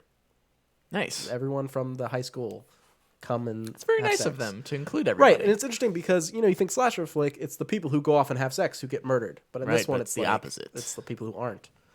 And the movie is just weird. People don't talk like human beings, and every scene is just like weirdly sexually charged in a weird way, Because it's just like all the horny teenagers, and then even the adults are like just creeps. Very strange film. Do you think maybe it was intentional and maybe it's like aliens? It's got to. Pretending to simulate our universe? I don't think it's aliens. I think it's just to give the edge of like, oh, it's kind of like sexy and mysterious and weird. Yeah. The killer reveal, I feel, is not like a good Who is it? reveal. You want to know? Yes. It's the teacher dressing up as the woman who is the mom of him who was raped by the dad of the main character. You know what? I think I saw that coming. Yeah. It was one of my first choices. So you find out that the dad like didn't technically do it, but he was with all his friends, and it's kind of like a promising young woman thing, where like he was there, right? But like whatever. Even though he did do it, but they literally forced him. Like they literally took it in their hands and put it was weird. Oh, right. So strange. What is that called? I don't know. I don't think there should be a word for that. You're probably right. So And you like this movie, or it's funny. It's Okay. really funny because the character, like, it's not taking itself super seriously, even though some people seem to think it is. It's like got weird things. Literally, the funniest part of the movie to me is obviously the killer's the teacher at the high school. right? So they're running. Brittany Murphy's running away, and she goes to the party. She's like, "Oh, everyone's at the party. I'll be safe." Like, whatever. And she runs in and is like, "Where is everybody?" They're all upstairs, like literally just having sex in a big pile on the floor. And she runs up there and she goes, "Mr. Leibowitz is the killer." And they go, "What?" And then he comes in and he pulls out a knife and goes, "Class dismissed," and just goes, "Ha, ha, ha," and just starts stabbing in like a circle, and everyone's screaming, and he's just like Even the slashing. people that are having sex. No, yeah, everybody. What? And he's just slashing because he's gone crazy at this point because he knows he's gonna go to prison or whatever. And he just starts slashing everybody. Class dismissed, and everyone's just like running around. So how many people does he get? I don't know. They don't really show. It probably doesn't actually kill everybody because he's just stabbing and like moving on. He's just stabbing as many people and slashing in crazy directions. Oh my gosh! And everyone's screaming and running away. And then he like falls out the roof and onto like a spike. And yeah, it's great. And then the end of the movie, you like see the mom like appears like far in the distance, and Brittany Murphy sees her. She's like, ah. And then the river, Cherry Falls, like literally turns red, and that's the end. Wow, that sounds like a great film. I thought it was really fun. I mean, it's not good, Yeah. but it's fun. Turns things. It's post Scream, so I think that's where the whole like killing virgin things probably came from a little bit because it's like, oh, let's like flip it on its head. Yeah. Because that's even said in Scream, like number 1 rule: never have sex. Right. And this one's like, fuck that, literally. Literally. Yeah. Huh. Interesting. Anyway, it was on Shudder. They literally just added it, Oh. so Okay. came Well, across that's my nice. desk. I was like, perfect. We're like, heck yeah. Serendipity. Let's just do it. Serendipity. Next film I have here is very influential film, I would say. X-Men from Bryan Singer. Yeah. This is like, has to be like the beginning of it. Did it come out before Spider-Man? No. No, the first Yeah. Spider-Man's like, So Spider-Man's the beginning of it. X-Men helped. when's Spider-Man? Isn't it 99 or I so? guess it could be. I could be wrong. Anyway, this is like part of the beginning of It the is. whole superhero Shebang. shebango Karango. Do you prefer these X-Men ones or the newer X-Men's? That's not a fair question because the new ones don't have nostalgia on their side and the old ones do. I choose the new ones. I really like, it's Kelsey Grammer Beast, right? Kelsey Grammer is his name. I like his okay. Beast Okay. more than Nicholas Holt. I like the Holty boy. I love Nicholas Holt. He's great. But the Beast, I prefer the other one. That's just me. Because he's like smarter. That's right. That's But cool. technically, isn't it just the older version of him? I guess. Sure. Right. And Storm's great in those movies. She is a standout. Well, of course, and Wolverine. But Storm as well Right, the Jackster. is the huge jacked man. The Hugh Jackster. Yeah, does he create, like, in this film, does Hugh Jackman as Wolverine, does he create, like, the first, like, that person is Wolverine? Oh, I see what you mean. As far as superheroes go, for sure. There's nobody else. Yeah, he Yeah. has to be, like, the OG. Whoever I assume they're going to bring Wolverine back in some capacity soon-ish, right? How do they do that? Exactly. It's like, I wonder if maybe they just go X-23 and they're like, yeah, girl Wolverine, deal with it, Yeah. That would make the most sense to me. Like, if I was in the room, I'd be like, fuck, we're hot off that Logan came out, like, 2017? Like, it's still Yeah. very fresh. Mm-hmm. That's what I would probably end up doing if I was in charge of things. Because whoever does it has a lot of trouble on their hands. Yeah, that's big shoes to that's fill. tough. The only thing I would hope if they did recast X-Men is I hope they actually make it like a short dude. I want him to be like 5'2", because Wolverine is like 5'2" or something. He's okay. He's super short. It's like part of the funny because he's like so angry and short. He's a little Wolverine. And Hugh Jackman's like 6 foot something. It's big boy. So obviously they can do like the Lord of the Rings shit. but Right. forced perspective. But I'd rather just cast a short dude and just let him go crazy, you know? Interesting. I think it could work, you know? Do you think this marks the first point of like an actor where you look at them, or like one of the first moments where like somebody looks at an actor and they're like, "Oh yeah, that's Wolverine." Oh, Or, and like they can't see. he has like the inescapable character basically. Not for me, but I could definitely see that just hand in hand with him being the first person who is Wolverine. It's kind of the same idea. Mm-hmm. But for me, it was Tom Cruise. For what? I've never seen not Tom Cruise. It's always been. Oh, but that's like the opposite. yeah, Kinda. it is. Yeah. I think that's just how it is though. Tom Cruise, he is Tom Cruise in every movie. If he's in a movie, that's just what it is, and you just see Tom Cruise, and it's good. You know? I agree. I have that same thing with Statham, Jason Statham, sure. except in Fast and Furious, he's Shaw. Okay, good. I'm glad it works out for that one. I'm just saying, he really is Shaw. Yeah. I mean, that's kind of like The Rock for me is, Right. The Rock It's he's The just the Rock. Rock, you know, except in Fast and Furious, he's Hobbs. Fast and Furious is the exception, It is. you know. So, yeah, I would say that for a lot of people, he probably was like, oh, that's the Wolverine guy, because I don't even know what was happening around 2000 else for. I mean, you got to think about it. There was no really. I mean, like, sure. Because wasn't he doing British stuff really a lot before that? Yeah, He's probably. British? And then I mean, you got to think like there was never really like big, huge like franchises where like the same actor would play the same character like multiple times. Yeah.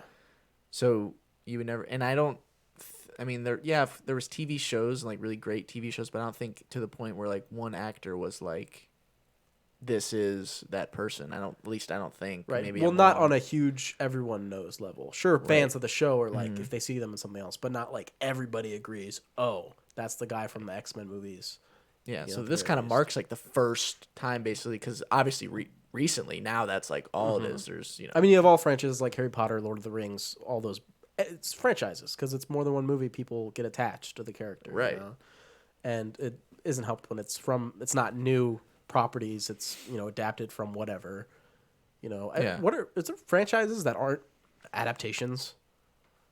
Fast and Furious. Fast and the Bam, Furious. bam, bam, bam. Perfect. Once again, Wow, Fast and Furious really paving the way. just amazing. So I don't that know we what did our to say. episode on that. So I guess in conclusion, X-Men is one of the most influential films of all time. Yeah, I forget if it's that movie where he puts out the claws and the kitty licks them. Do you remember that? No. Where he hears a noise and he goes, and then there's this little cat and it goes and licks his. That's cute. It's cute. Anyway, X-Men. One of the most influential films of all time. What to Great. say? Love superheroes. Speaking of X-Men, that doesn't mean Okay. anything. I'm going to talk about a film from, I don't know how to say his name, Bela Tar. Who knows? Okay. All due respect. Werkmeister or Werkmeister probably Harmonies. Werkmeister Harmonies. I never heard of this. But you've heard of Bellatar, and I know for a fact because I had only heard of him talking about. This is going all the way back to our very first episode. I talked about a film Saucon. called An Elephant Sitting Still, That is a film. which is a movie I talked about. And the director of that, Hubo, was like mentee or at least looked up to. I don't know if they had a direct mentorship thing going on or if, it was just a main influence for him. Bellatar is like quoted on the front of the box of that movie. Oh. This film will stay with us forever. That was like his quote. Really? And so when I looked that up and I saw they made movie 2000, I was like, oh, wait, crazy. Okay, cool. And so I checked this one out. He does a lot of like interesting, weirder films, and not weirder in a David Lynch way, just like not a normal setup like a film would be. Right. And this one is about like a mailman who's like going around town and then a giant dead whale shows up with the circus and then there's like a revolution and then he goes to an insane asylum. Sign me up. That sounds like action-packed and like crazy. No. Oh. This is not. The most intense scene is probably when, it's probably the very first scene where he's, talking to everybody in the bar, and he's like, hey, this is how the sun works. You be the sun and spin in a circle. And then he's just, talking to a bunch of people. That's probably, the most action-packed scene. Interesting thing about this movie. It's shot in black and white. And more than that, I literally think this movie is like 30 shots. Like cuts, like 30 shots is the Okay. whole film. It's like 2 hours, It's pretty good. you know? It's crazy. That's insane. It's a lot of long takes. 30 shots. It's weird. And Okay. you really feel it because it's not so much that it's the cool long takes like going all the way crazy. Right. And there's definitely a few shots where I was like, okay, come on. He's Give me walking something. down the road. I get it. Okay. Right. But of course, a lot of it's just to set up the edit setting and the theme and everything. This is a very nihilistic, at least what I got from it, because again, there's no real like hand holding with what's really going on. It's based off a book. It's adaptation, and the book has multiple perspectives. Okay. And the film he chose only to do one. The mailman, who of course, crosses paths with everybody because of course he does. It's a great Right. choice. I haven't read the book, but it seems like a great choice. Yeah. And he's a cool dude. Like Janos, I think is his name. It's a cool name. His brother of Thanos. Yes. And it makes the movie feel a lot older than it is because the shots are really long. It shows you all the action. Yeah. And usually the movement isn't too crazy. It's either just like it slowly pushes in or whatever. And you get a lot of the character coming into a scene, saying a few things, and then sometimes it's just he sits down and like starts doing work, and then people in the background just start having conversation, and you just listen to their conversation for a little bit. Oh, it's And that's how it like gives you the sense of this like town and everything. And it is basically the idea that it's all these people who know that the situation they're in is kind of like bad and like deteriorating, like getting worse almost, and they want change so badly that they don't like really care what, and this is what I'm getting from it. It could be different for everybody. Like they don't really care what happens. They just need it to change. You know what I mean? Right. And the change is like either the same or maybe even worse, but it doesn't matter because it's not what it was. You know, it's like, oh, it was so bad it couldn't get worse, right? But like it probably could. The prince shows up with the dead whale. Everyone, like, for some reason, doesn't even seem like that too interested in it. Like, it's a giant dead whale in the middle of the town, and they're just like, whatever. no big deal. It's got like a big, cool eye. It's a really cool whale. Like, just the visual of it is great. Okay. I'm just talking about random things now, but there's a shot near the end where, you know, the like military is like after him because you know he was like spreading, you know, sedition or whatever. Right. And he's like on train tracks running away, and a helicopter like kind of north by northwest him, not really, but kind of like swoops down, and you feel because it's such a fast, agile thing in this film where most of the time people are just like walking around and just having conversations, and then this helicopter's like, it's very affecting. You're like, whoa, Interesting. crazy. And that's when he gets sent to the insane asylum, and his uncle's like, well, I'll come back tomorrow. Then he goes and he like goes and pets the dead whale, and the movie ends. Nice. It's like 2 hours something movie. It's long, probably too long. I did like it. I've heard it's not his best one, but of course I couldn't talk about any of them because it's from the year 2000. Right. I am definitely interested in checking out more, especially what people consider his best. It's just cool. There's some just monologues that really hit me right. Yeah. You know, just talking about fear and how it affects people and the idea of change. Fear's the mind killer. And there was an interesting thing. There was the opening scene with the sun, I said, where it was like the sun is like the arbiter of change, was kind of like the idea. Okay. Because it's like, I think what they were talking about was like an eclipse. It's like telling a story about an eclipse. And it was like the first eclipse, like imagine like every man and creature just for a second being like, this is the end, you know? Yeah. And then the sun came back and everyone was like, oh, okay. It just went about their lives, you know? Yeah. And just interesting ideas like that. And I'm kind of extrapolating like a lot from the film because it is just like these multiple conversations, but it was cool. I liked it. Not for everybody. Not for everybody. It sounds interesting though. It's pretty cool. I'll check out the other one sometime. You know what else is pretty cool and is for everybody? What? Dude, where's my car? Sweet. What does mine say? Dude. What does mine say? Danny Liner. Dude, where's my car? Remember that movie? Do you remember? Dude, you No, remember that to movie? be honest, it's going to be a tough one to talk about. He's got the refrigerator full of pudding cups. And he's like, I Because- won the lifetime thing of pudding cups. And he's like, great, I'm watching Animal Planet. And then he's like, dude, where's my car? And he's like, I don't know. Then they go look for his car. And then they run into an ostrich, I remember. And then there's these aliens hunting them, and they can take the popsicle and like deep throat it and like eat the whole popsicle in one like. Right. Yeah. You know, they could do that. I remember the big woman. The big woman who comes through the amusement park, and little kid's like, I want to ride that one, Daddy. And he goes, Me too, son. Okay. They get the tattoos that say like dude and sweet, and they have that little thing. Dude, what does mine say? Sweet, what does mine say? Dude, what does mine say? Oh, and then when they go through the drive-through, and like they're like, I want a smoothie and a burger, and then fries, and then that's it. No, and then it's like no, and then I'm done, and then and he breaks up attacks the box, and then, and that is my complete knowledge of Dude, Where's My Car? That's more than me. Perfect. Is this like the last? It's Ashton Kutcher and fucking Baker Height. What is his name? Baker? Yeah, Stifler from American Pie. Okay. I don't know. Is this like the last of this? Is this like the last like great Stoner American movie? gem comedy? The last? Oh, I don't know. Maybe not the last. It's one of the greatest titans that have fallen, but They just don't make movies like this anymore, you know? they had the guy who was like with the bubble suit, right? I think. This feels like a fever dream at this point. I gotta see this movie again. That's great. I have very fond memories of the first time. Oh, it is pretty solid film. Does he ever find his car? He's gotta, right? He's gotta. Isn't it red? I can't It's a remember. red car. Red, I do remember red car. Yeah, I do remember it's red. I can't remember if he finds it or not. Or does it get destroyed by the big woman? It might get destroyed by the big woman and they gets a new car or something. Could be.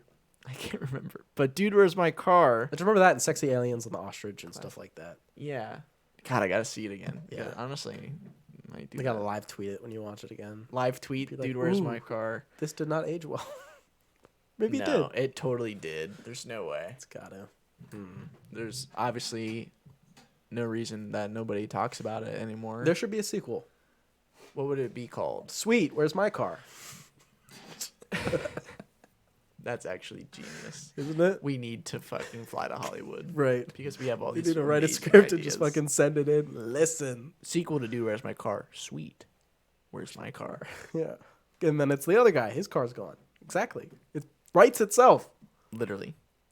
And this time it's sexy mole people who live under the ground. What are we doing? Yeah. Why are we even podcasting about this? Well, we Someone's should going go- to steal our idea. You should be walking to LA right now. Well, I'm already here. Are you done with Dude, Where's My Car? Yes. That's a fun comedy. I have another comedy on my list. It is called High Fidelity from Stephen Frears. Did you say who directed Dude, Where's My Car? Yeah. Danny Okay. Liner. I don't know if you did, but okay.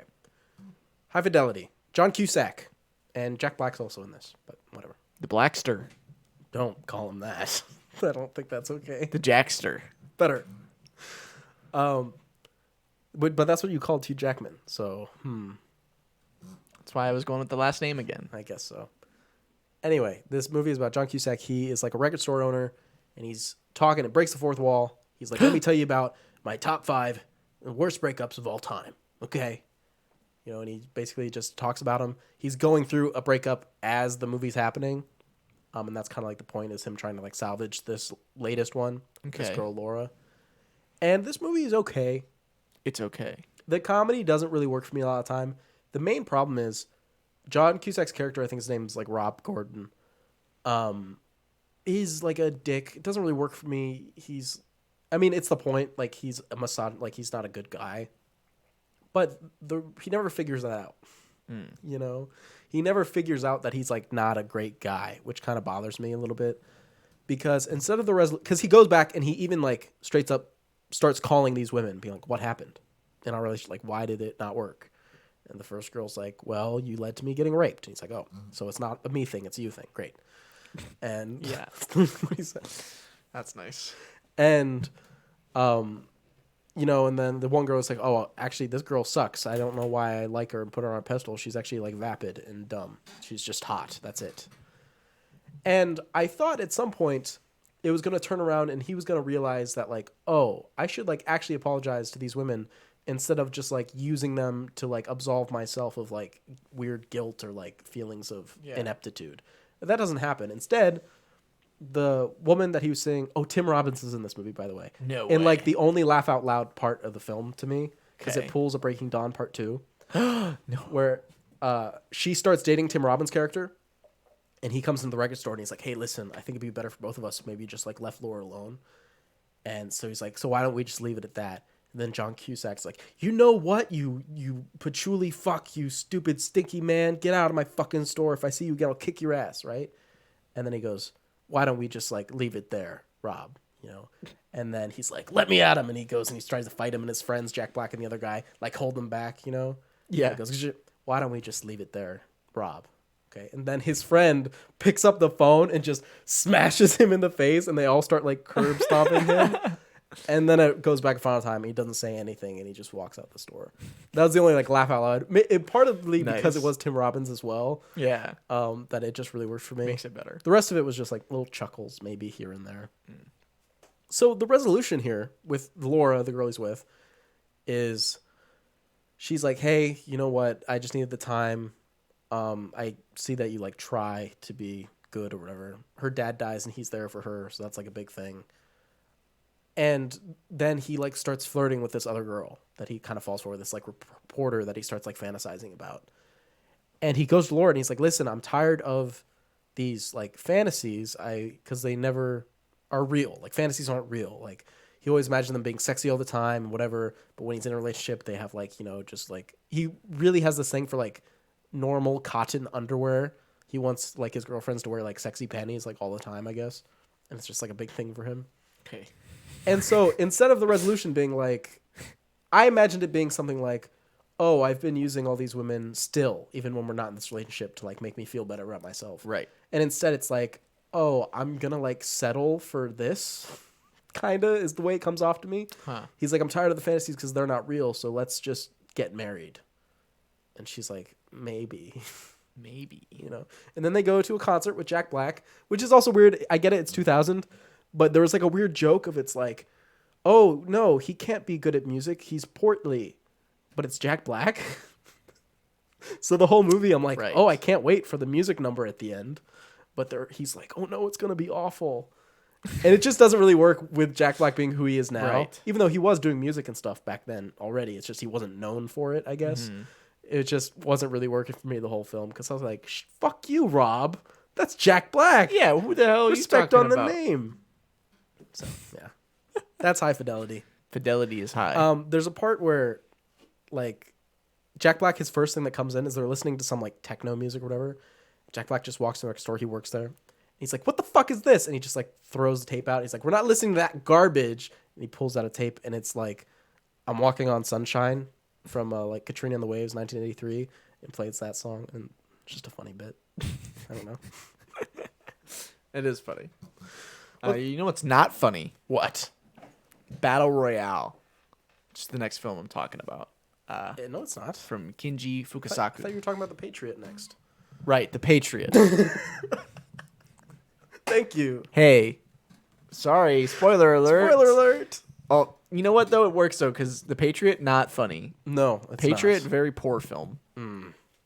It's from our boy Roland Emmerich. It's got that new film Moonfall out. Yeah. Go check it out. Roland Emmerich, kind of the king of like shit movies. Yeah, not our boy. Maybe. The Patriot has Mel Gibson in it. And That's our boy. that's our boy. It also has Heath Ledger. Really? Yes. Oh, I don't remember that at all. And he was just a babe. Wow. And basically the film is about Mel Gibson is a patriot for America. Mm-hmm. And it's Revolutionary wartime, and the British people kill his son. Damn. And he's like, time to be a patriot and get revenge. Yeah. And then he does. And he saves America. Yes, like killing all the British people. He killed all the British people. Nice. And this film is just, I mean, I can't lie, there's a couple scenes get me hyped up. Mm-hmm. But overall, when it comes to a lot of the revisionist history stuff Yeah. in the not film, great. a lot of it is very in poor taste, and a lot of it is like racist. Oh no. Not a lot of great looks Yeah. in the film. We haven't really talked about how a lot of these maybe reveal things about the times. You know, like this one, we obviously see that it's perhaps racially insensitive. So that's a keystone of the 2000s. Right, and it was a huge movie. Yeah, true. It was also huge. When you talk about movies like High Fidelity, Werkmeister doesn't really count. That's Right. not outside of that. Right. High Fidelity was like, it's just kind of that maybe attitude that you see people kind of grow up with, where they think romance movies are like the way that like real life romance works. Maybe movies like that are like part of the problem, stuff like that, of like glorifying these like self-obsessed dudes and everything, thinking that like they're the prize for these women. Right. You know, I don't know. It's just how that reflects on the time. Cherry Falls, I don't know. Sex. It's a thing. It's a thing. I heard they came out with Sex 2. Wow, really? Yeah, it's releasing this fall. That's exciting. Yeah, after Horizon. Oh no, we talked about X-Men and Dude, Where's My Car? We talked about their cultural Yeah, we did impacts. talk about them. Gladiator, I don't really know. Good movies. It's just like good movie. It's timeless, really. Yeah. It transcends. The Patriot. And it is about ancient Rome. We so. still get films like The Patriot though, which is the thing. We got like American Sniper would be the soonest kind of. There's just basically just any war film. A lot of them, yeah. Any war film that centers like an American hero killing people. If the trailer includes the words American hero, right, it's probably that one. It's like American hero killed 25 civilians. Yeah. But about The Patriot, there's one moment, and I like this movie has one of the best kills. Great. And it's totally stupid. Okay. There's the big final battle where Mel Gibson, who's the leader of like the rebel army or whatever, and then there's Jason Isaacs, who's the British guy. Gotcha. The British commander, and they're on the battlefield, and they see each other finally, and they're Eye to eye. gonna have a sword battle. 'Cause Nice. their guns or whatever. Classic. So they go to have this like big sword battle, and he's losing. Mel Gibson's losing, and you're like, no, he's the Patriot. He's losing, not to the Brits. Yeah. And there's a part where he's like gets cut a lot, and he like falls down on his knees, and he's like sitting there, and he's like, because he just got like stabbed or something, and there's like this person running by behind with like the American flag, and it's like slow mo, like, Yeah. the flag's waving behind him. Jason Isaacs is like about to fucking get him, and he's about to slice his head off with the sword. But as he brings the sword down to slice his head off, he does the Matrix, Oh my god. and he goes, On his back, like. yeah, and he Wow. like goes back and dodges it, and then like grabs one of the guns and like stabs him, and then takes the bayonet off the gun. And Jason Isaacs is like, now he's on his knees, and he's like, and he says something like, "This is for America." It's not what he says, but he says something stupid Welcome to like Earth. that. Yeah. By the way, Roland Emmerich again. And he takes the bayonet, and he just like slowly inserts it like right here. Oh, on slowly? this part of his neck. And he's like, and he's like, He gives him a stoma. Was he a smoker? probably. Probably. So that was just a great moment in a not great film. Well, it's good to have those. That's all. I have a film of a bunch of great moments, and it's kind of about a patriot. At the very least, it's about an American. I'm talking about American Psycho. Ooh, Mary Herron. Everyone knows American Psycho, even they haven't seen it. I haven't Everyone seen it, knows but it. I know I've seen so many memes of it. Right. It's actually unbelievable. You have Christian Bale, who's Patrick Bateman, and he kind of talks like this the whole movie because that's just what he does. He's a method actor. Yeah, he's like a American like Wall Street guy. So did he just actually kill people, you think, for this film? Yes, this is a snuff film. The part where he fed the cat to the ATM machine was completely real. He actually smushed the cat happens? and put He puts a cat in an ATM machine? He tries. We'll get there. Do you want me to spoil this movie? Yeah, I really don't give a Okay, fuck. great. you start and he's like, I believe it starts on him like kind of like monologuing, and he's like, there is no Patrick Bateman. My face is just a mask that I wear. I am an emotionless whatever. Oh, boy. The only emotions I feel are like anger and something else.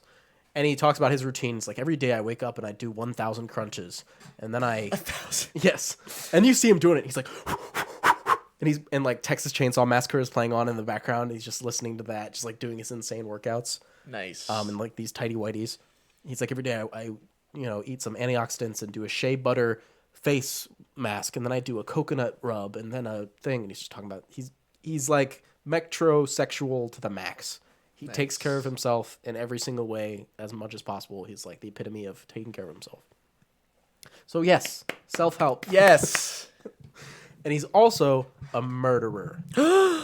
He works at Wall Street. He doesn't really like his the people he works with very much. He doesn't really like anybody. He doesn't like his wife. I think they're married, yeah. Wow. Or at least engaged or something. And she's like barely in the film. And Jared Leto's here.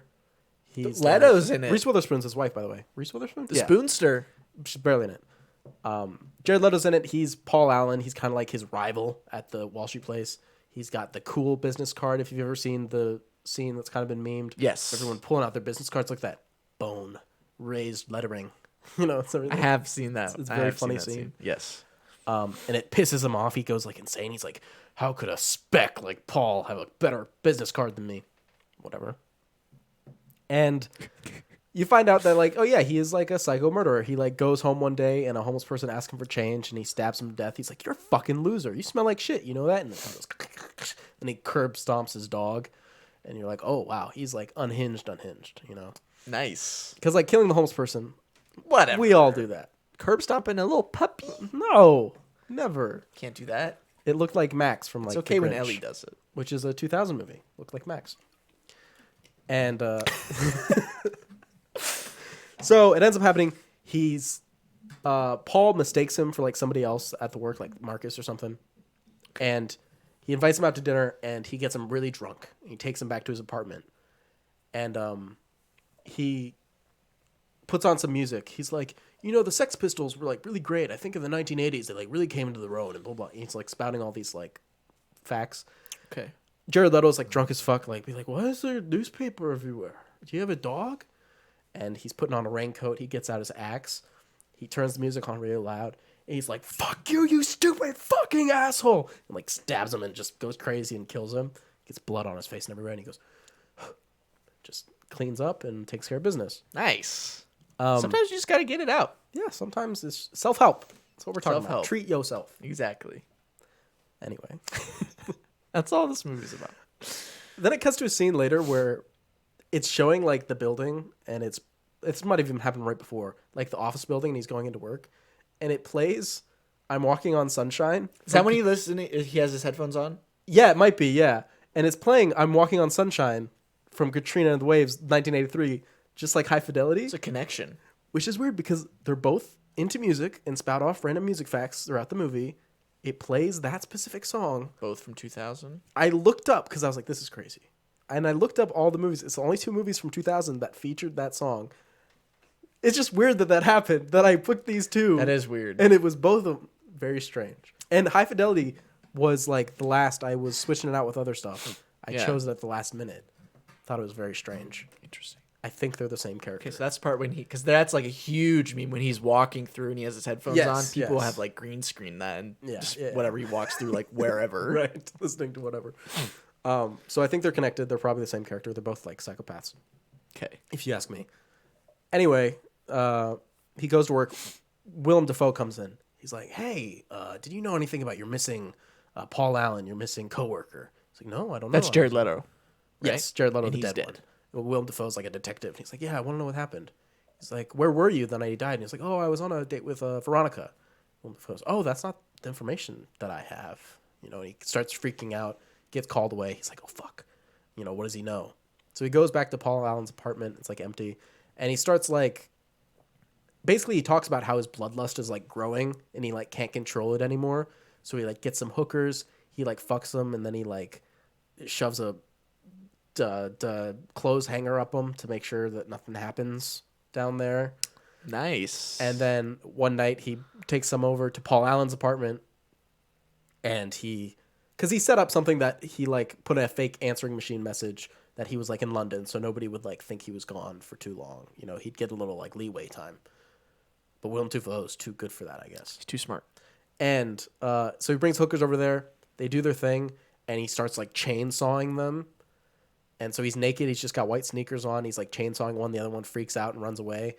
And she like runs down the stairwell. He's freaking out. He's naked. He's like, ah, ah, running. And goes down the stairwell, and he looks at her, and he sees her like running. And he just picks up the chainsaw and lifts it over the edge. It just waits. No just way. Drops it, and it just nails her. That's an on all-time the bottom kill. of the floor. And it's like, oh, and he's like, and he I mean, cleans I'd up, be pretty excited. and he takes care of it, and then he's like doodling it later in the movie.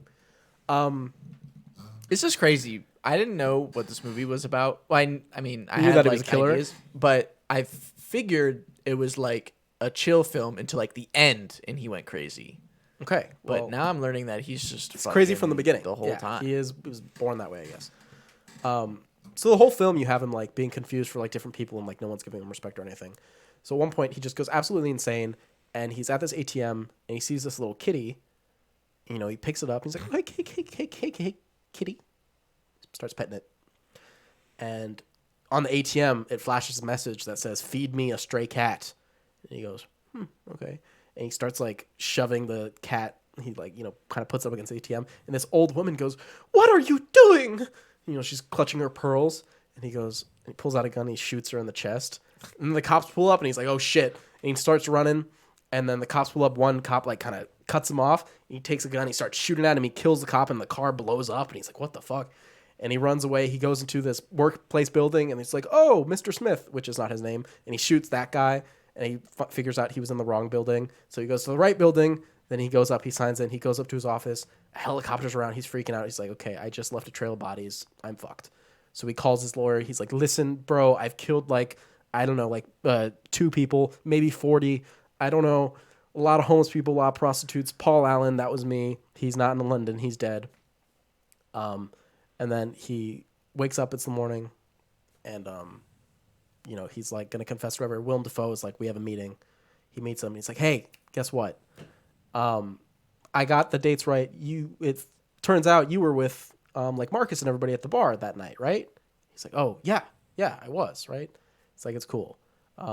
He finds his lawyer. He's like, hey, I got a call from Paul. He's in London. He'll be like back soon. Patrick Bateman goes, what? And he's like, oh, by the way, that was funny, that message you sent me, but like a puny wimp like Patrick Bateman being the killer, like what? That's crazy. And he's like, I'm Patrick Bateman. He's like, what?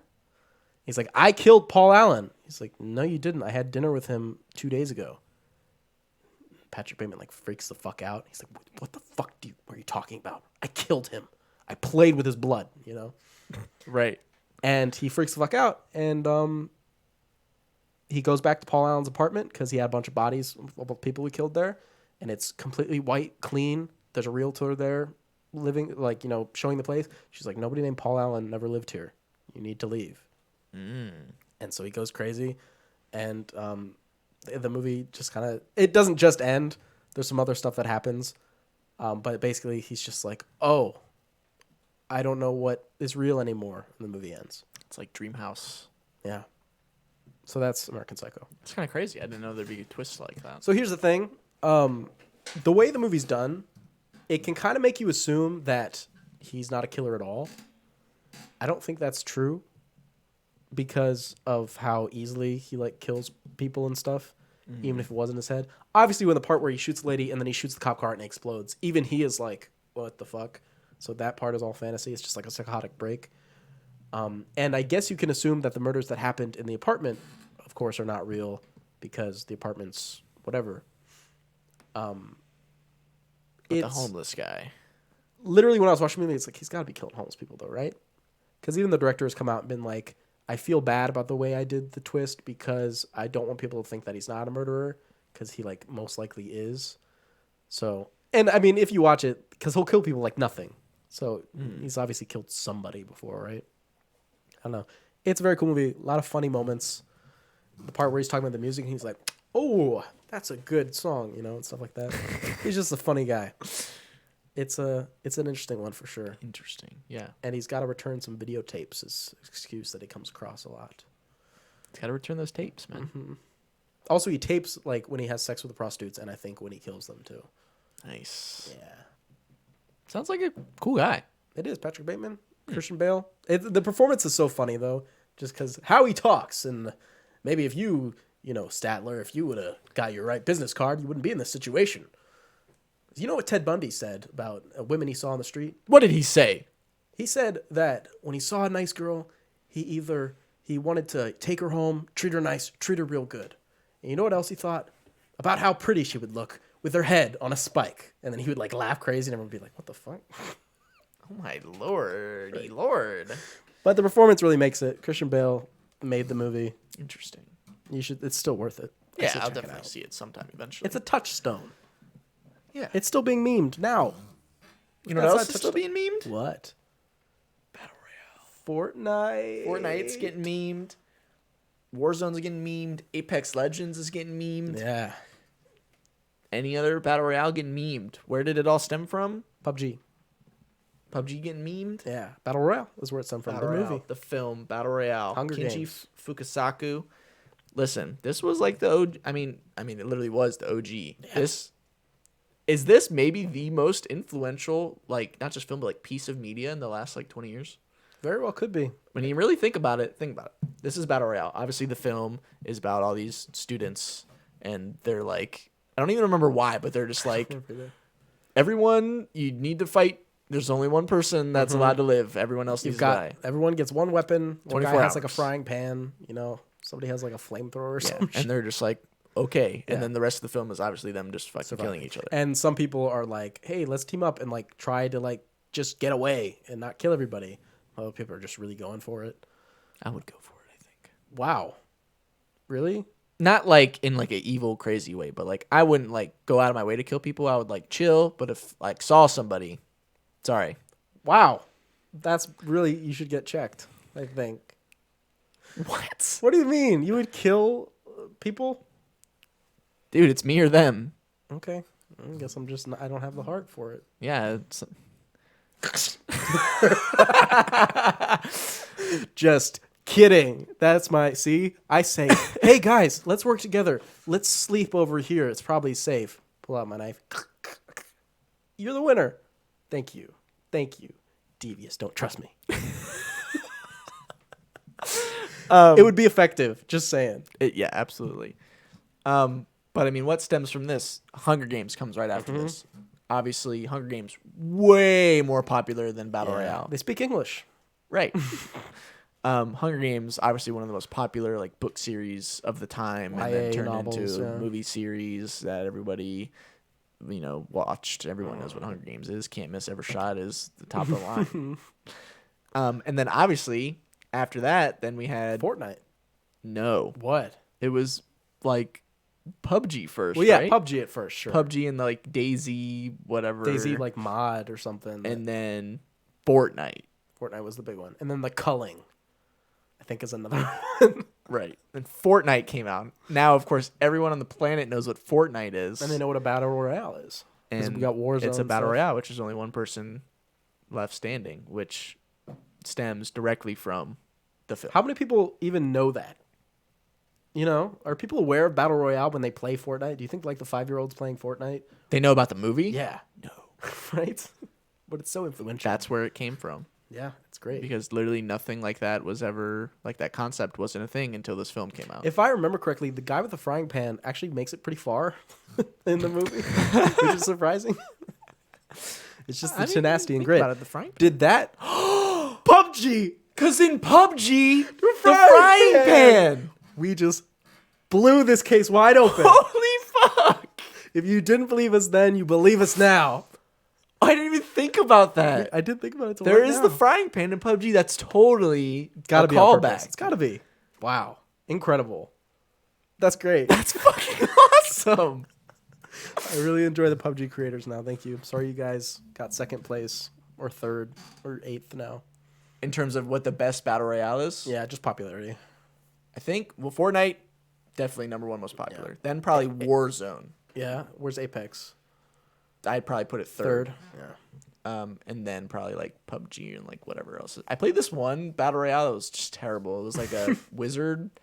What? It was like a wizard thing where like you picked up like spells. Yeah. And it was like a cool idea, but it was just like totally stupid because like sometimes people just get like way better spells than you. And like with guns, it's just like, yeah, you can have a better gun than somebody, but at least like you still have a gun. And it's still like accuracy matters and everything. Right. Still. But in like the wizard game, it was like, yeah, I have like a fireball, but this person has a fucking like lightning tornado. There's Tetris that had the battle royale. Really? I think one of the Marios had like a battle royale mode. Interesting. Where it was like you play the level and it's like played at the same time as everybody else or something. Oh, and like Yeah. whoever like beat it first. Or And I think maybe it would Yeah, add hazards interesting. if you like got certain places or Oh, whatever. that's pretty cool. So yeah, the battle royale it really spread out.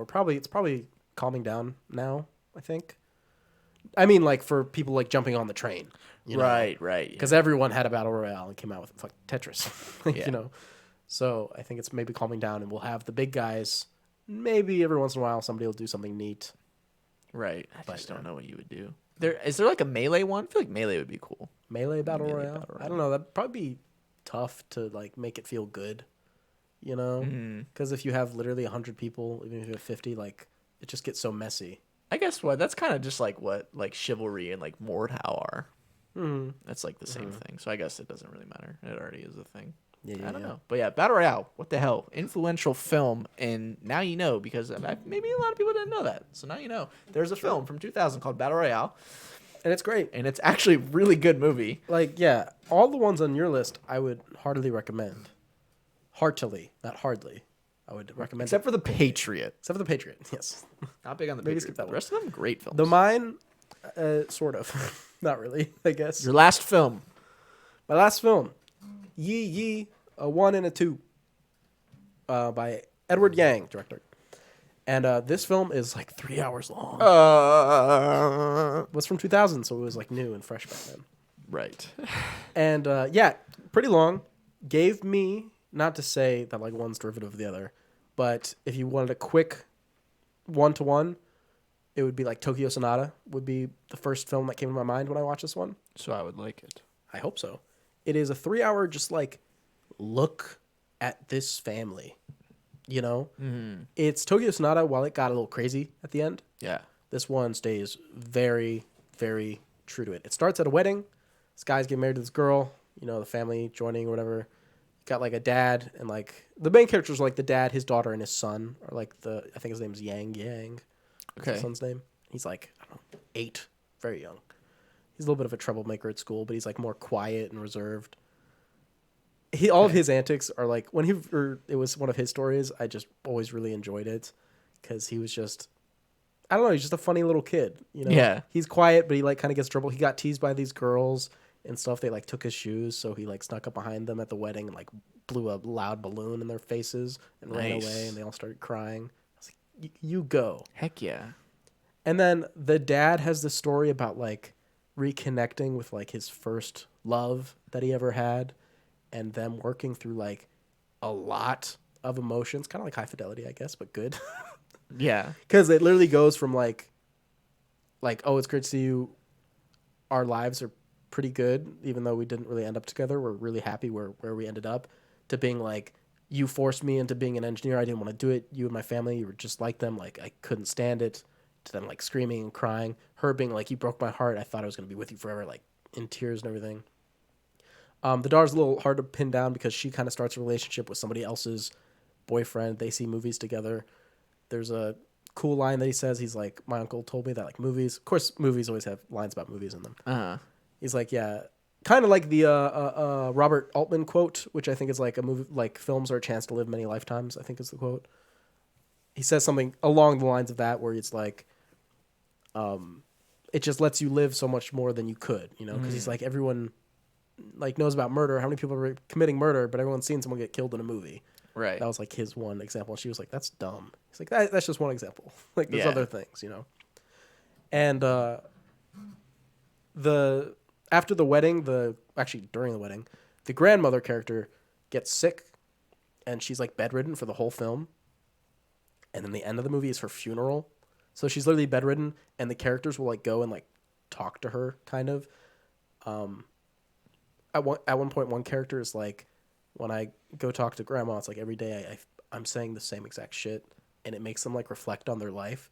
They're like, is my life really so shallow that it can be boiled down in like these 5 sentences? They have like kind of like a breakdown about it. They're like, is my life really that insignificant? There's a really cool part where this guy does a magic trick, and he's like, pick a card, blah blah blah. And he's like, what's that card? And he's like, oh, that card's just like the 7 of diamonds. He's like, oh, how'd you do that? He's like, well, it's not really a trick. I just know where every card is. I just keep track of it. And he's like shuffling or whatever. And they do it like he just shuffles it. He's be like, the first card's the 3 of clubs, second one's this, and he does like 7, and they're all right. Oh, And it's cool because you see him like shuffle it and shit, and it's like interesting. And he's like, I know every single card. It's like, because he's like this businessman type dude. He's like, that's how I hedge my bets. It's like I just know everything about it. Like he's not really betting. It's just he knows what the outcome is. wow. And it's just a cool thing because it's one take, and you're literally just watching a magic trick, so it's neat. Yeah, that is cool. When you get to the end, the little boy reads out a note at the funeral to his grandmother, and of course, like something like even just saying that, you're right. like, oh, that's the gut punch, right? That's it. And it's a really sweet note because again, throughout the film, he doesn't say a lot. This is the most he's spoken like the whole time, and it really gets you. You see all the characters watching him talk to her, all their relationships with her, with each other. It all culminates, It's just really nice. I'm glad I can say all this because when I was done watching it, I was like, what the fuck do I say about this movie? Yeah. You know what I mean? Because part of it, and I talked about this again with An Elephant Sitting Still, just because of the length, you spend so much time with the characters that you can't help but like get attached because it's not like they're awful people. Even if they're okay people, you end up getting attached. Right. So to see them at the very vulnerable moment, again, with the wedding, great happy day at the beginning, and then the funeral of the matriarch being the end of the movie, it's just really coming full circle. But it is more of like this sense of maybe change or moving forward, perhaps being there. For some reason, the line that got me when the kid was reading was he said like, oh, I'm sorry I didn't talk to you much before you left. He said something like, I remember you used to always talk about feeling really old, and he's like, now I feel really old too. He's like 9. Yeah. He started, but you see all the things he goes through. Like one of the things he goes through is like kind of like a first like major crush, I would say, maybe his first like crush. And you think about how all these maybe smaller insignificant things, I mean, you think about the dad, that's what his story is like his first love, It's a similar parallel going on there. And all these like small things that like we all have these memories of, but to him, this kid, it's like his fucking life is like head over, like turned, flipped upside down, because it's like he hasn't lived. So everything is like, wow, I'm so much older than I was, because he's experiencing new things every single day. Yeah. And I think maybe that's part of it. It's just like maybe searching out new experiences, and I don't know. It's another one that, again, the plot isn't like super, let's go forward. It's just kind of like, look into a window of this family, see what they're doing, take what you want from it, and then leave, and just move on. And I don't know. I really enjoyed it. I would recommend that one to people who like movies. I like movies. Maybe you'd like it. It is long, though. You can break it up. Probably. Be easy. All right. That sounds good. Yee. Yee. A 1 and a 2. And that's our spotlight. We did it. That's our spotlight. Now you know what time it is. What time is it? It's time for the reviews of the week. Oh my gosh. As reviews. What a great time of the show. My favorite time, perhaps. Well, I don't know. Your favorite time? I think my favorite time is the weeks, because I just get to talk about whatever bullshit I want. Actually, no, it's the spotlight. Spotlights are always fun. I think we have good little segments. We do. I'll go first. Okay. 2 stars. One of the most overrated movies ever. Unconvincing acting, historically incorrect, and uncharacteristically bad directing. The Patriot? Gladiator. Oh, okay. Can you believe it? Really? What an idiot. Uncharacteristically bad. These can be aggravating, because if they don't like explain anything and they just say their thoughts without giving any evidence, it's so aggravating. Because you're like, what do you mean? Like, what made you think that? What was it? Was it like the shots? Was it like the color? Like, what are you talking about? Who knows? I don't know. A lot of times when people say, at least I think when people say bad directing, it's just like when they don't have anything else to say about why they didn't like it, they just say the directing was bad. You know? Yeah. Here's mine. Toxic masculinity personified. This is like triumph of the will for men's rights activists. If you want something that says that white men are right and the rest of the world is a problem, then I can't recommend this highly enough.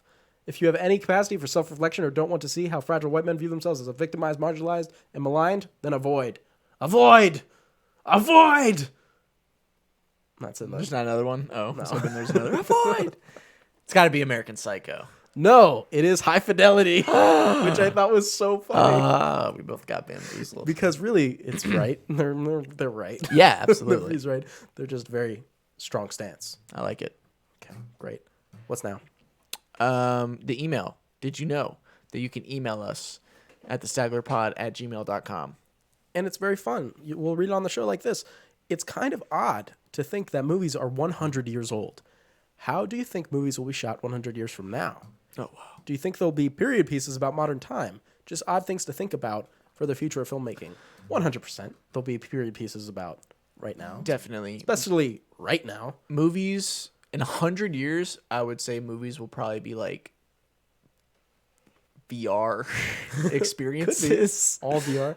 Or like, it'll be like some sort of like augmented reality That's type. scary. Movies are going to have to be like, Something there's else. no way they won't be like interactive or like weird like you're at. There's no way in 100 years you sit down and look at a screen and watch a movie. There's no way. Wow, I disagree. We I did, mean, we did maybe it 100 years ago. Yeah, but we're about to hit another like boom, I think. I mean, I could see like a lot of, VR, like where the movie happens all around you, or something. Yeah. But like, I don't know. Again, 100 years is a Maybe long the film time. will just be like in your mind. Ew. My fear. Here's my fear. My fear that in 100 years, we will get a Star Wars movie featuring Mark Hamill as Luke Skywalker, and it'll like be the weird CG that we have right now with the weird AI robot voice, and that will be an ability of ours to just take real people with real voices, and the tech will be so good that we can just animate them completely, and it's completely So lifelike. no more actors. And there's no more actors. We just had all the actors we have, and no more. We just pick from the pool Guess that could of happen. actors. It's true. That could That's like the happen. nightmare scenario. Is no Which more new probably could actors. happen. Just Jennifer Aniston, just 3D Forever. collaged with her voice all modulated. The Leprechaun 86. But you know what? In 100 years, it won't matter because we'll be dead.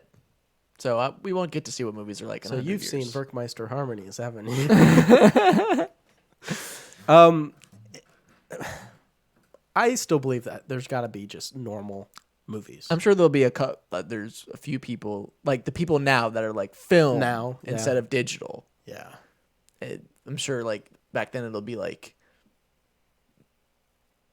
digital instead of VR. I mean, I like, could soon or see, like something. you were I don't saying, even know. video games and like movies blending almost, Mm-hmm. where they become similar things. Like, I mean, think about just stuff like Bandersnatch. Right, yeah. Where it's like a choose your own. Even something on that level, I could see. I could definitely see full feature length films that are Bandersnatch, that you are part of the movie. Maybe they even have fucking voice recognition. We're just like, do we go to the bar? Or do we, climb the skyscraper? Yeah. Let's climb the skyscraper. Let's do it. And they go, yeah, blah, blah, blah. That would be cool if like they did it like in a theater and you like Voted? with everyone in the That theater. would be interesting, wouldn't it? Yeah. You like had like 5 minutes to discuss with the people in your theater, like, what should we do? I think it'd be even more interesting if it was the movie itself was based in a group decision kind of setting. Like if you had a group of people making a decision, Yeah. and that was part of it too. Because if you're all controlling one person, you might just come away being like, "Oh fuck these people," which you can still think. But if it is like in the Right. movie a group of people, it gives you some leeway to like soften the blow. That'd be cool. Let's do that. Once again, one of our incredible ideas. This is our best episode for ideas yet. We have ideas everywhere. Jeez. Someone needs to go through So this. many revelations. In 100 years, they're gonna. Holy shit. It's gonna suck. We're gonna get nothing for it. We're just like fucking all those famous artists who die and then their shit takes off and then everyone's like, "Why didn't we see?" Right. Yeah. It's great. Well, you know what? Whatever. We know what we got. We know. Thank you for the email so much. Thank you. I'll cut my ear off if I have to. Yeah. I'll cut your ear off if I have to. Okay. Anyway, next week we have The a very week special of thing. the next. We've done this before. Listen, We have. This will be our second time doing it. we are doing movies from a country. We're actually going to be doing 5 movies from a 5 certain films. country. And last time we did this, we did a little wheel. We clicked a spinner, it spun, and we got Japan. And that was a great episode, a lot of fun. So let's hope it can be fun again. We've got plenty of countries out there. So we're going to do it again. Come on, go ahead and hit that spinner because I know it takes a second. And Here we we'll go. see what we end up. Is there anything you're hoping for? Madagascar? Oh! Oui, French. films. oui. Baguette. French Baguette. toast. French fries. We got French. That's awesome for you. Perfect. You're a big French person. I love it. I'm a big French person. I'm a little French person. I'm a big semi-French person. It's awesome. No Titan, though. No Titan. No Portrait of a Lady on Fire. No other things, probably. We'll have a list. This is fun. You haven't seen many French films, have you? Nope. I've seen Raw and Titan And and Portrait of a Lady on Fire. There you go. This will be cool. Of course, French cinema is very important. A lot of good French films out there. Maybe we could even see some. Pick a not good one. See, like, what's a shitty French film look like? Yeah. Could be fun. Maybe. Who knows? Probably not, because it's too valuable to waste time. on Yeah, a I guess. shitty movie. Maybe. But this should be fun, just like last time. I'm very happy that we got French. If I had to vote for one, probably would have been French. Yeah, that's a little biased. Hey, you spun the wheel. I did spin the wheel. It was my finger. Yeah, it was. So that'll be next time. Yeah, that'll be great. Oui. Oui.